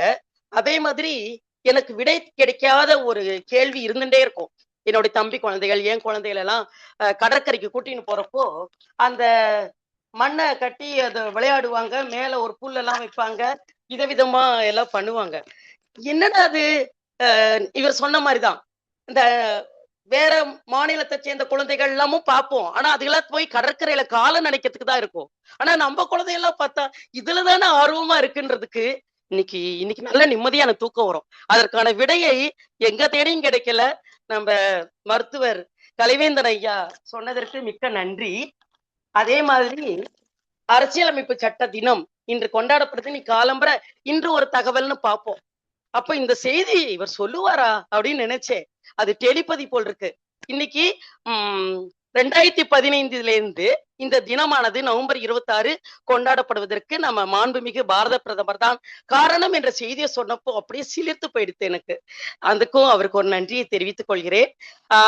விஜயராணி தோழிகிட்ட சொல்றது என்னன்னா, 10 நாடுகள்ங்கிறதை இனிமே நம்ம விரிவாக்கம் பண்ணிக்கிறோம். 11 நாடுகள், 15 நாடுகள், இப்படி அவர் எவ்வளவு நாடுகள் போகிறார் அப்படிங்கிறதும் மேடைகளும் விரிவடையும். அதற்கு எல்லாம் வல்ல இறையின் பேரருளும் அவருக்கு கிடைக்கும். இதை போல அவரது விழியால் நாமும் நம் மன அலைகளை ஓடவிட்டு அவரது விழியால் நாம் அனைத்து நாடுகளையும் பார்க்கக்கூடிய அப்படிப்பட்ட ஒரு நல்ல ஒரு உரையை கொடுத்த மனிதர். இன்றைக்கு நீங்க எல்லாம் கணக்கு பண்ணீங்களா என்னன்னு தெரியல, அவர் 7 திருக்குறளை சொன்னாரு, 2 கவிதையை படிச்சாரு, அதை நான் கணக்குல எடுத்துட்டேன். அதே மாதிரி அங்கோர்வாட் ஆலயம் என்பது சூரிய பகவானுக்காக கட்டப்பட்ட கோவில். அது சூரிய பகவான் வந்து விஷ்ணுவோடைய வழித்தோன்றலாத்தான் நம்ம பார்த்திருக்கோம். 7 குதிரையை போட்டு பின்னால அந்த நாமம் போட்டு மகாவிஷ்ணு அப்படியே வர்ற மாதிரி. அப்பேற்பட்ட அந்த ஒரு நாட்டில் சென்று வந்த அவரிடம் ஒரே ஒரு கேள்வியை மட்டும் வைக்கணும்னு ஆசைப்படுறேன். அந்த ஒரு நீர்வீழ்ச்சி மாதிரி ஒரு இடத்துல இருந்து புகைப்படம் எடுத்திருந்தாரு. நானும் நெட்ல போட்டு கம்போடியால இருக்கக்கூடிய நீர்வீழ்ச்சி என்னன்னு போட்டு பார்த்தா சரிவர தெரியவில்லை. அவர் மனது வைத்தால் இப்பொழுது அதற்கான பதில் கிடைக்கும் என்று கூறிக்கொண்டு நல்லதொரு வாய்ப்பிற்கு நன்றி பாராட்டி விடைபெறுகின்றேன். உங்களது பிரியமான தோழி நான் ஆனந்தி சேது, சீர்மிகு சென்னை. ரவிராஜன் தம்பதியர், முத்துலட்சுமி தம்பதியர் அவர்களுக்கும் தமிழரின் பண்பாட்டை ஊர் கடந்து போய் கூட நீங்க அழகா செயல்படுத்தியதற்கு உங்களுக்கு ஒரு நன்றியை தெரிவித்துக் கொள்கிறேன். மிக்க மகிழ்ச்சியம்மா. எந்த அளவுக்கு நம் தலைவர் அவர்கள் அந்த பயணத்தோட நீங்க ஒன்றி போய் கம்போடியாவை சுத்தி இருக்கீங்க நல்லா தெரியுது பாருங்க. அவ்வளவு டீப்பா நாங்க பார்த்தோம், ரசிச்சோம். அழகா இருக்கு, நல்ல லொகேஷன், சூப்பரா போட்டோ எடுத்திருக்காங்க அப்படின்னு தான் பார்த்தோம். ஆனா அது என்ன நீர்வீழ்ச்சி நெட்ல போட்டு பார்த்தா எவ்வளவு ஒரு ஆர்வம் உங்களுக்கு. விடை கேட்டிருக்காங்க, ரொம்ப நாள் அவங்களுக்கு வைக்க வேண்டாம். சனிக்கிழமை அந்த நிகழ்ச்சியில, சனிக்கிழமை கவின்மிகு கம்போடியா அப்படின்ற அந்த நிகழ்ச்சியில உங்களுக்கு அது விடை கிடைக்கும். ஆனால் ஒண்ணு மட்டும் சொல்றேன் உங்களுக்கு, ஒரு இனிப்பான தகவலா, அது ஆன்மீகத்தோடு தொடர்புடைய ஒரு அருவி, ஒரு அற்புதமான அருவி. அந்த இடம், அதோட பேர் மற்றும் அதை பற்றிய விரிவான விவரங்களை ஒரு 10 நிமிஷம் நானு சனிக்கிழமை அதை பத்தி விரிவா பேசலாம். நன்றி. ஒரு க்ளூ கொடுத்துட்டாங்க, விடையை தேடிட்டே இருங்க, சனிக்கிழமை கிடைக்கும். தங்களுடைய பின்னூட்டத்திற்கு நன்றிகளையும் நல்வாழ்த்துக்களையும் தெரிவித்துக் கொள்கின்றேன். அடுத்ததாக நிகழ்ச்சிக்கு பின்னூட்டம் வழங்குவதற்கு அன்பு சகோதரி ஜெயா அவர்களை அழைக்கின்றேன். வாருங்கள்.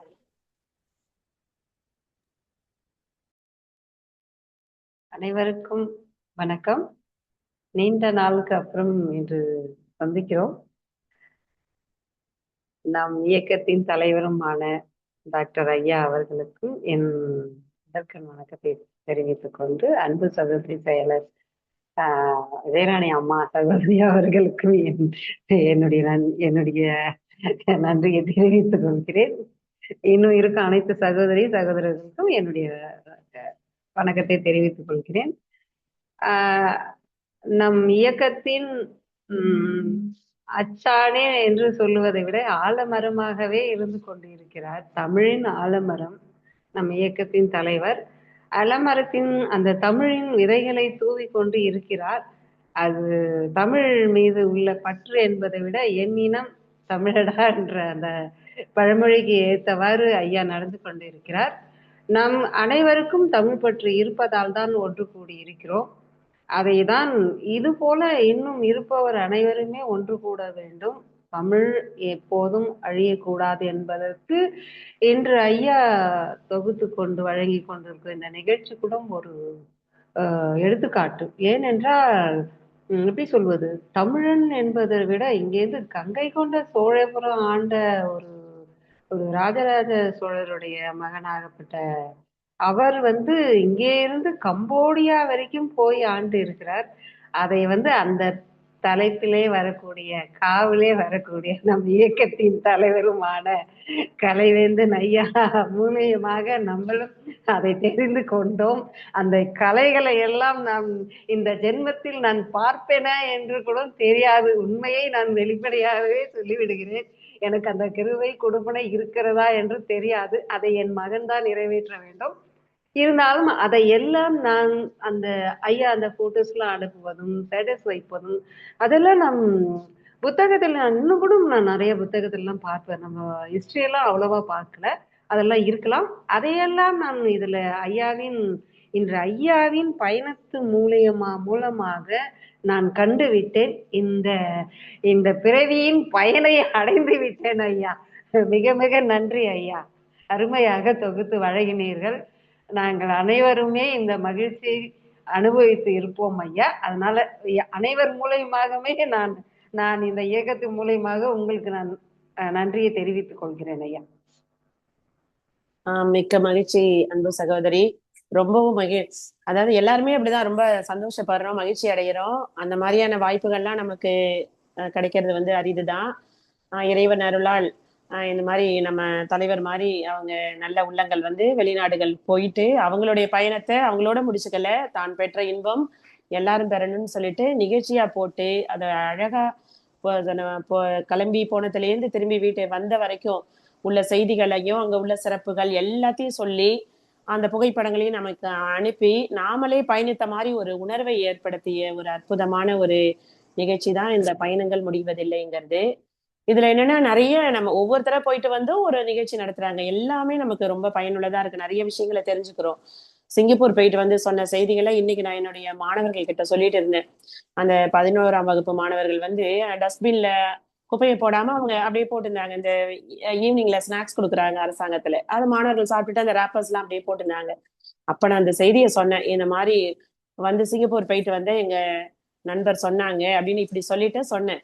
அதாவது அந்த ஒரு பேப்பர் கிடந்தா கூட அதை எடுத்து கைரேகை கண்டுபிடிச்சு அவங்கள தண்டனை கொடுப்பாங்களாம். தண்டனை கடுமையான ஒரு நாடு, தூய்மையான நாடுன்னு இப்போ வந்து சுற்றுப்பயணம் பயணம் போயிட்டு வந்து எங்க தமிழ் ஆளுமைகள்லாம் சொன்னாங்க அப்படிப்பட்ட சிறப்பான நாடுன்னு. அதோட இல்லாம இவங்க சொன்ன இன்னொரு தகவலையும் அவங்களுக்கு சொன்னேன். அந்த ஜூசர் சொன்னாங்க இல்ல, ஜூசர் போட்டோ அனுப்பிட்டு ஃப்ரெஷ் ஜூஸ் குடிக்கிறது, அதையும் சொன்னேன். அப்படியே ஆச்சரியமா இப்படியா அப்படின்னு பசங்க கேட்டாங்க. ஆமா, ஆனா அது ஏன் நம்ம நாட்டுக்கு வரல அப்படின்னு கேட்டப்ப இதே கேள்வி கேட்டான் பையன். அப்ப சொன்னேன், ஏன்னா ஒரு ஏடிஎம் மிஷின் வச்சா கூட உடச்சி பணத்தை தூக்கிட்டு போற ஆளுங்க நம்ம ஊர் நாட்டுல இருக்கிறதுனால அந்த மாதிரி ஒரு மிஷினை விட்டா பழமும் போயிடும் பணமும் போயிடும். அதனால அந்த அளவுக்கு நம்ம எல்லாம் மாறின பிறகு கண்டிப்பா வரும் அதெல்லாம் அப்படின்னு சொன்னேன். இந்த மாதிரி போயிட்டு வந்தவங்க போட்டோஸ் அனுப்பி செய்திகள் எல்லாம் சொன்னாங்க. அப்படி போய் ஆச்சரியப்படுற அளவுக்கு இருக்கு. நாமளும் இந்த மாதிரி தூய்மையா அப்படிலாம் இருந்தோம்னா நம்மளையும் மற்றவங்க எல்லாம் பேசுற அளவுக்கு சிறந்த ஒரு நாடா வரணும் அப்படிங்கிற செய்தி வந்து அவங்களுக்கு சொன்னேன். இப்ப இது எங்க இருந்து கிடைச்சது? இங்க இருந்து கிடைச்சதுதான்.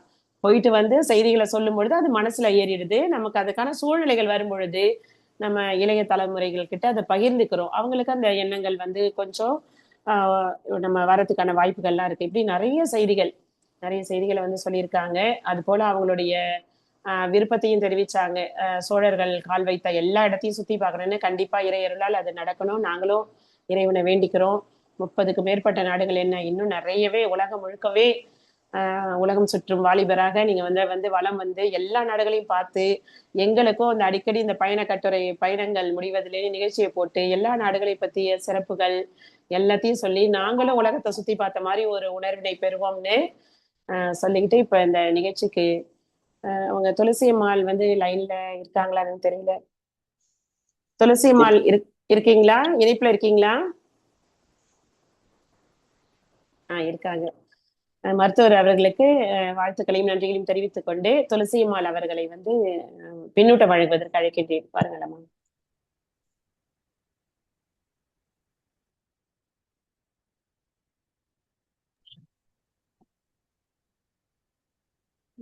அனைவருக்கும் கேக்குதுங்களா மேம்? அனைவருக்கும் இரவு வணக்கம். சார் ஒரு அயல் தேசத்துக்கும் போய் சார் வந்து நிறைய சொன்னாரு. அந்தந்த ஊருக்கு போகும்போது முதல் சிங்கப்பூர் போய் வந்து சொன்னாரு. அதை பத்தி அந்த ஊர்லயே போய் பயணித்த போல இருந்தது, எல்லாத்தையும் சுத்தி பார்த்த போல இருந்தது. இப்போ ஒரு கம்போடியா போய் இருக்கிறேன்னு சொன்னாரு. அதனால வந்து அதை நான் கூகுள்ல சர்ச் பண்ணி பார்த்தேன். கண்டிப்பா சார் இந்த கோயிலை பத்தி அந்த கோயிலை பத்தி கண்டிப்பா சொல்லுவாருன்னு தெரியும். அதை பார்த்து கொஞ்சம் தெரிஞ்சுக்கணும் ஐயா நீங்க சொன்னதை வச்சு. ஆனா நிறைய அந்த ஊருக்கே போனது எல்லாரும் சொல்ற போலதான். ஆனா பயணத்தின் போது எங்களுக்கும் போற ஆசை இருந்தாலும் அதை வந்து நாங்க இப்ப நேரா பார்த்த போல ஒரு அந்த நிகழ்ச்சி மூலம் நேரா பார்த்த போல அதை நான் உணர்றேன். அதுல நீங்க இது எங்களுக்கிட்ட பகிர்வித்தது வந்து ஒரு மட்டற்ற மகிழ்ச்சி அளிக்குது எங்களுக்கு. இன்னும் பல தேசங்கள் நீங்க போய் நிறைய புகழ் பெற வேணும் என்று ஆண்டவனை இரவு வேண்டிக் கொள்கிறோம். இதுவே எங்களுடைய இந்த இயக்கத்தின் மூலியமாக சேர்ந்ததுக்கு எங்களுக்கு பெரிய நிறைய கற்றுக்கொண்டோம். நிறைய நிகழ்ச்சி, நிறைய ஒரு தமிழ் நிகழ்ச்சி, தமிழ் அமுது என்ற நிகழ்ச்சியை நான் இந்த இயக்கத்தின் மூலியமாக உங்களிடம் வந்து நிறைய இதையே கற்றுக்கொண்டோம் என்பது, இன்னும் நிறைய கற்றுக்கொள்வோம் என்பதை இந்த நிகழ்ச்சியில் இந்த இடத்தில் பெரும் மகிழ்ச்சியாக கூறுகிறேன் ஐயா. அனைவருக்கும் மிக்க நன்றி. மிக்க மகிழ்ச்சியம்மா. சிறப்பான ஒரு பின்னூட்டத்திற்கு நன்றிகளையும் நல்வாழ்த்துக்களையும் தெரிவித்துக் கொள்கின்றேன். இப்போ வந்து நிறைய நாடுகள் போயிட்டாங்க. அவங்க சொன்ன மாதிரி ஆனந்தி அம்மா சொன்ன மாதிரி 10 நாடுகள்லாம் தாண்டி போயிட்டாங்க. இனிமே எண்ணிக்கையில நம்ம மாத்தணும். 1000வது மேடையையும் ஏறி இறங்கிட்டாங்க. இன்னும் பல்லாயிரம் மேடைகளை இவர்கள் காண வேண்டும். நிறைய நாடுகள் வந்து உலகம் முழுவதும் சுற்றுப்பயணம் செய்து இந்த மாதிரி நிகழ்ச்சிகள் நடத்தணும், தமிழுக்கும் நிறைய சேவைகள் செய்யறதுக்கான வாய்ப்புகள் எல்லாம் கிடைக்கணும். அதே போல நிறைய இவர்கள் வந்து அந்த பயண அனுபவங்களை நம்முடன் பகிர்ந்து கொள்ளக்கூடிய அந்த வாய்ப்புகளும் நமக்கு கிடைக்கணும். இப்படி வந்து பல்வேறு விதமான பணிகளை சிறப்பாக செய்வதற்கு எல்லாம் வல்ல இறைவன் அவர்களுக்கு நல்ல ஆசை வழங்கி சிறப்பாக பல நாடுகள் சுற்றுப்பயணம் செய்து நம்முடன் இந்த மாதிரி பயணங்கள் முடிவதில்லைன்னு அனுபவங்கள் ஆயிரக்கணக்கில் நமக்கும் போயிட்டே இருக்கணும் லைஃப் ஃபுல்லா. அதுக்கு அவர்களுக்கு நன்றிகளையும் நல்வாழ்த்துக்களையும் தெரிவித்துக் கொண்டு நிறைவுரையாற்ற அழைக்கின்றேன். வாருங்கள். மிக்க மகிழ்ச்சி. ஒரு அற்புதமான நிகழ்ச்சி அமைஞ்சது. ஓரிரு நிமிடங்கள்ல நான் நிகழ்ச்சியை நிறைவு செய்யலாம். ஒரு சில அறிவிப்புகள் மட்டும். அதற்கு முன்னாடி முதல்ல ஒரு அற்புதமான நிகழ்ச்சியில உங்கள் எல்லாருடைய வாழ்த்துக்களுக்கும் என்னுடைய சிரம் தாழ்ந்த வணக்கத்தை நான் தெரிவிக்கிறேன். ஏன்னா நான் பலமுறை சொல்லியிருக்கேன், பல பேர் நீங்க பல பேர் ஆச்சரியத்தோட பல விஷயங்களை செய்யும் பொழுது அதுக்கு 2 காரணங்களை தான் நான் சொல்லுவேன். அதுதான் மறுபடியும் இந்த மாமன்றத்துல பதிவு செய்யறேன். ஒண்ணு, எல்லாம் வல்ல இறைவனுடைய அருள். இன்னொன்னு, உங்களை போன்ற நல்ல உள்ளங்களுடைய அன்பு, ஆதரவு, ஆசி. இதுதான் என்னை வழி நடத்துது. நான் பலமுறை சொல்றது போல நான் ஒரு கருவிதான். எல்லாம் வல்ல இறைவன் என்னை வழி நடத்தினா அதற்கு உறுதுணையாக உங்களை போன்ற நல்ல உள்ளங்களுடைய அன்பு, ஆதரவு, ஆசி அதுக்கு துணை நிற்குது. அது என்றும் துணை நிற்கும். அந்த அடிப்படையில் இன்னும் பயணங்கள் தொடரும். ஸோ பயணங்கள் முடிவதில்லை என்ற நிகழ்ச்சியில கடாரம் கொண்டான் கங்கை கொண்டான் என்ற அடிப்படையில் ராஜேந்திர சோழனை பற்றி நம்ம விரிவாக இன்னைக்கு அலசியிருக்கோம். அவருடைய 1000வது ஆண்டு வெற்றி விழாவை அயல் தேசத்தில் கொண்டாடிவிட்டு அதன் நீட்சியாக நம் தமிழமுது புலனக்குழு மூலமாக இந்த நிகழ்ச்சியை பார்த்து கொண்டிருப்பவர்களுக்கும் அவருடைய பெருமை சென்று சேர வேண்டும் என்ற அடிப்படையில் தான் இந்த நிகழ்ச்சி வடிவமைச்சோம். வருகின்ற சனிக்கிழமை கம்போடிய தேசத்தை பற்றி மட்டுமே நம்ம விரிவாக அந்த நூலாய்வு நான் செய்கிறேன். பாவலர் பத்ரிஷா அவர்களுடைய அந்த புத்தகத்தை. அப்பொழுது உங்களிடம் இருக்கின்ற பல கேள்விகளுக்கு விடை கிடைக்கும். இன்னும் பல சுவாரஸ்யமான பல நிகழ்ச்சிகள், என்னுடன் பயணித்தவர்களுடைய அனுபவங்கள், நாங்க எப்படி அதை கொண்டாடணும் என்றதை பற்றி எல்லாம் கூட அன்னைக்கு உங்ககிட்ட நான் அதை விரிவாக பகிர்ந்துக்கிறேன். முக்கியமா புதுவை அரசாங்கத்துக்கும் கூட என்னுடைய பாராட்டை நான் தெரிவிச்சு நிகழ்ச்சி நிறைவு செய்யலாம்னு நினைக்கிறேன். ஏன்னா சமீப காலமா நான் பாக்குறேன், குறிப்பா கம்போடியா போயிட்டு வந்த பிறகு தான் என் கண்ணில் பட்டுச்சு. புதுவை அரசாங்கத்துல பயணங்கள் முடிவதில்லைன்னு சொல்றதுனால நல்ல புதுசான எலக்ட்ரிக்கல் பஸ் விட்டுருக்காங்க. எல்லா பஸ்ஸும் பாத்தீங்கன்னா ஒவ்வொரு முக்கியமான டூரிஸ்ட் ஸ்பாட், அரவிந்தோ ஆசிரமம், பாரதி பூங்கா, அது மாதிரிலாம் டிஸ்பிளேவோட போகுது. எனக்கு வந்து சுவிட்சர்லாந்து ஞாபகம் வந்துச்சு. சுவிட்சர்லாந்துல இருக்கிற மாதிரியே வசதியான எலக்ட்ரிக் பஸ், புகை இல்லாத, பெட்ரோல் டீசல் இல்லாத, மின்சாரத்தில் இயங்கக்கூடிய பேருந்துகளை நமது புதுவை அரசாங்கம் விட்டுருக்காங்க. மக்கள் சுகமா அதுல பயணம் செய்யறாங்க. பாக்குறதுக்கு ஆனந்தமா இருக்கு. ஒரே வித்தியாசம் என்னன்னா, அந்த பஸ் போக முடியாத அளவுக்கு இடைஞ்சலாக அந்த போக்குவரத்து விதிகளை நம்ம மக்கள் மீறுறாங்க. அது ஒண்ணுதான். அதை இன்னைக்கு காலைல யோசிச்சிட்டே வந்த கார்ல வரும்போது, சுவிட்சர்லாந்துக்கும் நம்ம புதுவைக்கும் இப்ப வித்தியாசம் இல்லை பஸ்ஸை பொறுத்தவரையிலையும். ஆனா மக்கள்ல வித்தியாசம் இருக்கு, மக்களின் மனங்கள்ல வித்தியாசம் இருக்கு. அந்த மக்களின் மனங்களை செம்மைப்படுத்தணும், அதை பண்படுத்தணும் அப்படின்ற அடிப்படையில் தான் நாம் கூட இது போன்ற பல நிகழ்ச்சிகளை, பல வெளிநாட்டு பயண அனுபவங்கள்லாம் நம்ம பகிர்ந்துக்கிறோம். அந்த வகையில் புதுவை அரசாங்கத்துக்கு என்னுடைய நன்றியை தெரிவிக்கிறேன். அடுத்த 4 நிகழ்ச்சிகள்ல சிறப்பு விருந்தினராக எனக்கு அழைப்பு வந்திருக்கு. அதை தமிழமுது புலனக்குழு தோழமைகள்ட்ட பகிர்ந்து கொள்வதில் மற்றற்ற மகிழ்ச்சி அடைகிறேன். அந்த வகையில வருகின்ற 29ஆம் தேதி சனிக்கிழமை இமாக்குலேட் கல்லூரியில ஷேப் யுவர் ஃபியூச்சர் அப்படின்ற அடிப்படையில மாணவ மணிகள்கிட்ட 1 மணி நேரம் பேசுறேன். குறிப்பாக பெண் குழந்தைகள் தங்கி இருக்கின்ற அந்த இடத்துல மாணவ மணிகள்கிட்ட 1 மணி நேரம் அந்த முற்போக்கு நிகழ்ச்சிக்காக என்ன சிறப்பு விருந்தினராக அழைச்சிருக்காங்க. அதன் தொடர்ச்சியாக அடுத்த டிசம்பர் 20ஆம் தேதி சென்ட் ஜோசப் பள்ளிக்கூடத்துல கிறிஸ்துமஸ் தினத்திற்கான சிறப்பு விருந்தினராக என்ன அழைச்சிருக்காங்க. அந்த பள்ளியில் தான் நான் படித்தேன். ஸோ அந்த பள்ளியிலே படித்து விட்டு அந்த பள்ளியில் அந்த கிறிஸ்துமஸ் தின கொண்டாட்டங்களை பலதை நான் பங்கெடுத்திருக்கேன் மாணவனா. ஆனால் இன்று மருத்துவராக சிறப்பு விருந்தினராக அங்க நான் பங்கெடுக்க போவதை நினைக்கும் போதே எனக்கு ஒரு ஆனந்தமா இருக்கு. எல்லாம் வல்ல இறைவனுக்கும் என்னுடைய அந்த பள்ளிக்கும் என்னுடைய நன்றியை, அந்த வாய்ப்பை கொடுத்த அந்த பள்ளியின் முதல்வர், ஆசிரியர்கள் அனைவருக்கும் இந்த நேரத்தில் என்னுடைய நன்றியை தெரிவிக்கிறேன். அது டிசம்பர் 20. டிசம்பர் 11ஆம் தேதி சென்னையில் நடக்கின்ற அகில இந்திய தமிழ் சங்கத்தின் மூலமாக மகாகவி பாரதி விருதுக்கு நான் தேர்ந்தெடுக்கப்பட்டிருக்கேன். அதனூடாக பாரதியை பற்றி ஒரு உரையும் அங்க கொடுக்க போறேன். பாரதி என்ற ஒரு மிகப்பெரிய கவிஞன், தேடிச்சோறு நிதந்தென்று பல சின்னஞ்சிறு கதைகள் பேசி மனம் வாடி துன்பமிக உழன்று பிறர் வாட பல செயல்கள் செய்து நிறை கூடி கிழ பருவம் எய்தி கொடும் கூற்று கிரையன பின்மாயும் சில வேடிக்கை மனிதரை போல் நான் வீழ்வேன் என்று நினைத்தாயோன்னு கேட்டான். இப்படி பாரதியை பத்தி பேசணும்னா மணிக்கணக்கில் பேசலாம். கண்டிப்பா நம்ம மகாகவி பாரதிக்காக பிறந்த நாளுக்கான நிகழ்ச்சி நம்ம செய்வோம். அப்ப விரிவா அதை பத்தி பேசலாம்.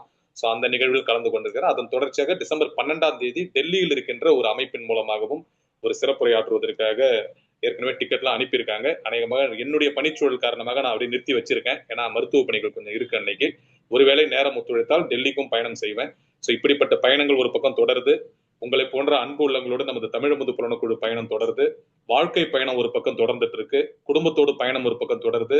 கம்போடியாவில் சந்தித்தது போன்ற நல்ல நண்பர்களோடு ஒரு பக்கம் பயணம் தொடருது. நான் பலமுறை சொல்லியிருக்கேன், இந்த வாழ்க்கை பயணத்தில் எவ்வளவு தூரம் பயணிக்கிறோன்றதை நம்ம முடிவு செய்யலாம். ஆனால் நாம் எவ்வளவு காலம் பயணிக்க வேண்டும் என்பதை கடவுள் தான் முடிவு செய்வான். ஆகவே எல்லாம் வல்ல இறையர்களோடு எப்பொழுதும் போல இன்றைய பொழுது இனிதாக விடிந்தது. இதுவரை நடந்தவை நன்றாக நடந்தது. நாளைய பொழுதும் நன்றாகவே விடியும். எல்லாம் வல்ல இறைவனர்களால் நமக்கு எல்லாம் நலமாகவே முடியும் என்று சொல்லி அடுத்த நிகழ்ச்சியில் சந்திக்கலாம். இவ்வளவு நேரம் இந்த நிகழ்ச்சியில் என்னோடு இணைந்திருந்த உங்கள் அனைவருக்கும், இந்த நிகழ்ச்சியை நேரடியில் பார்த்துக் கொண்டிருக்கின்ற அத்தனை நண்பர்களுக்கும் வணக்கத்தை சொல்லி, இனிய இரவு வணக்கத்தை சொல்லி விடைபெறுகின்றேன். நன்றி, வணக்கம், ஜெய்ஹிந்த்.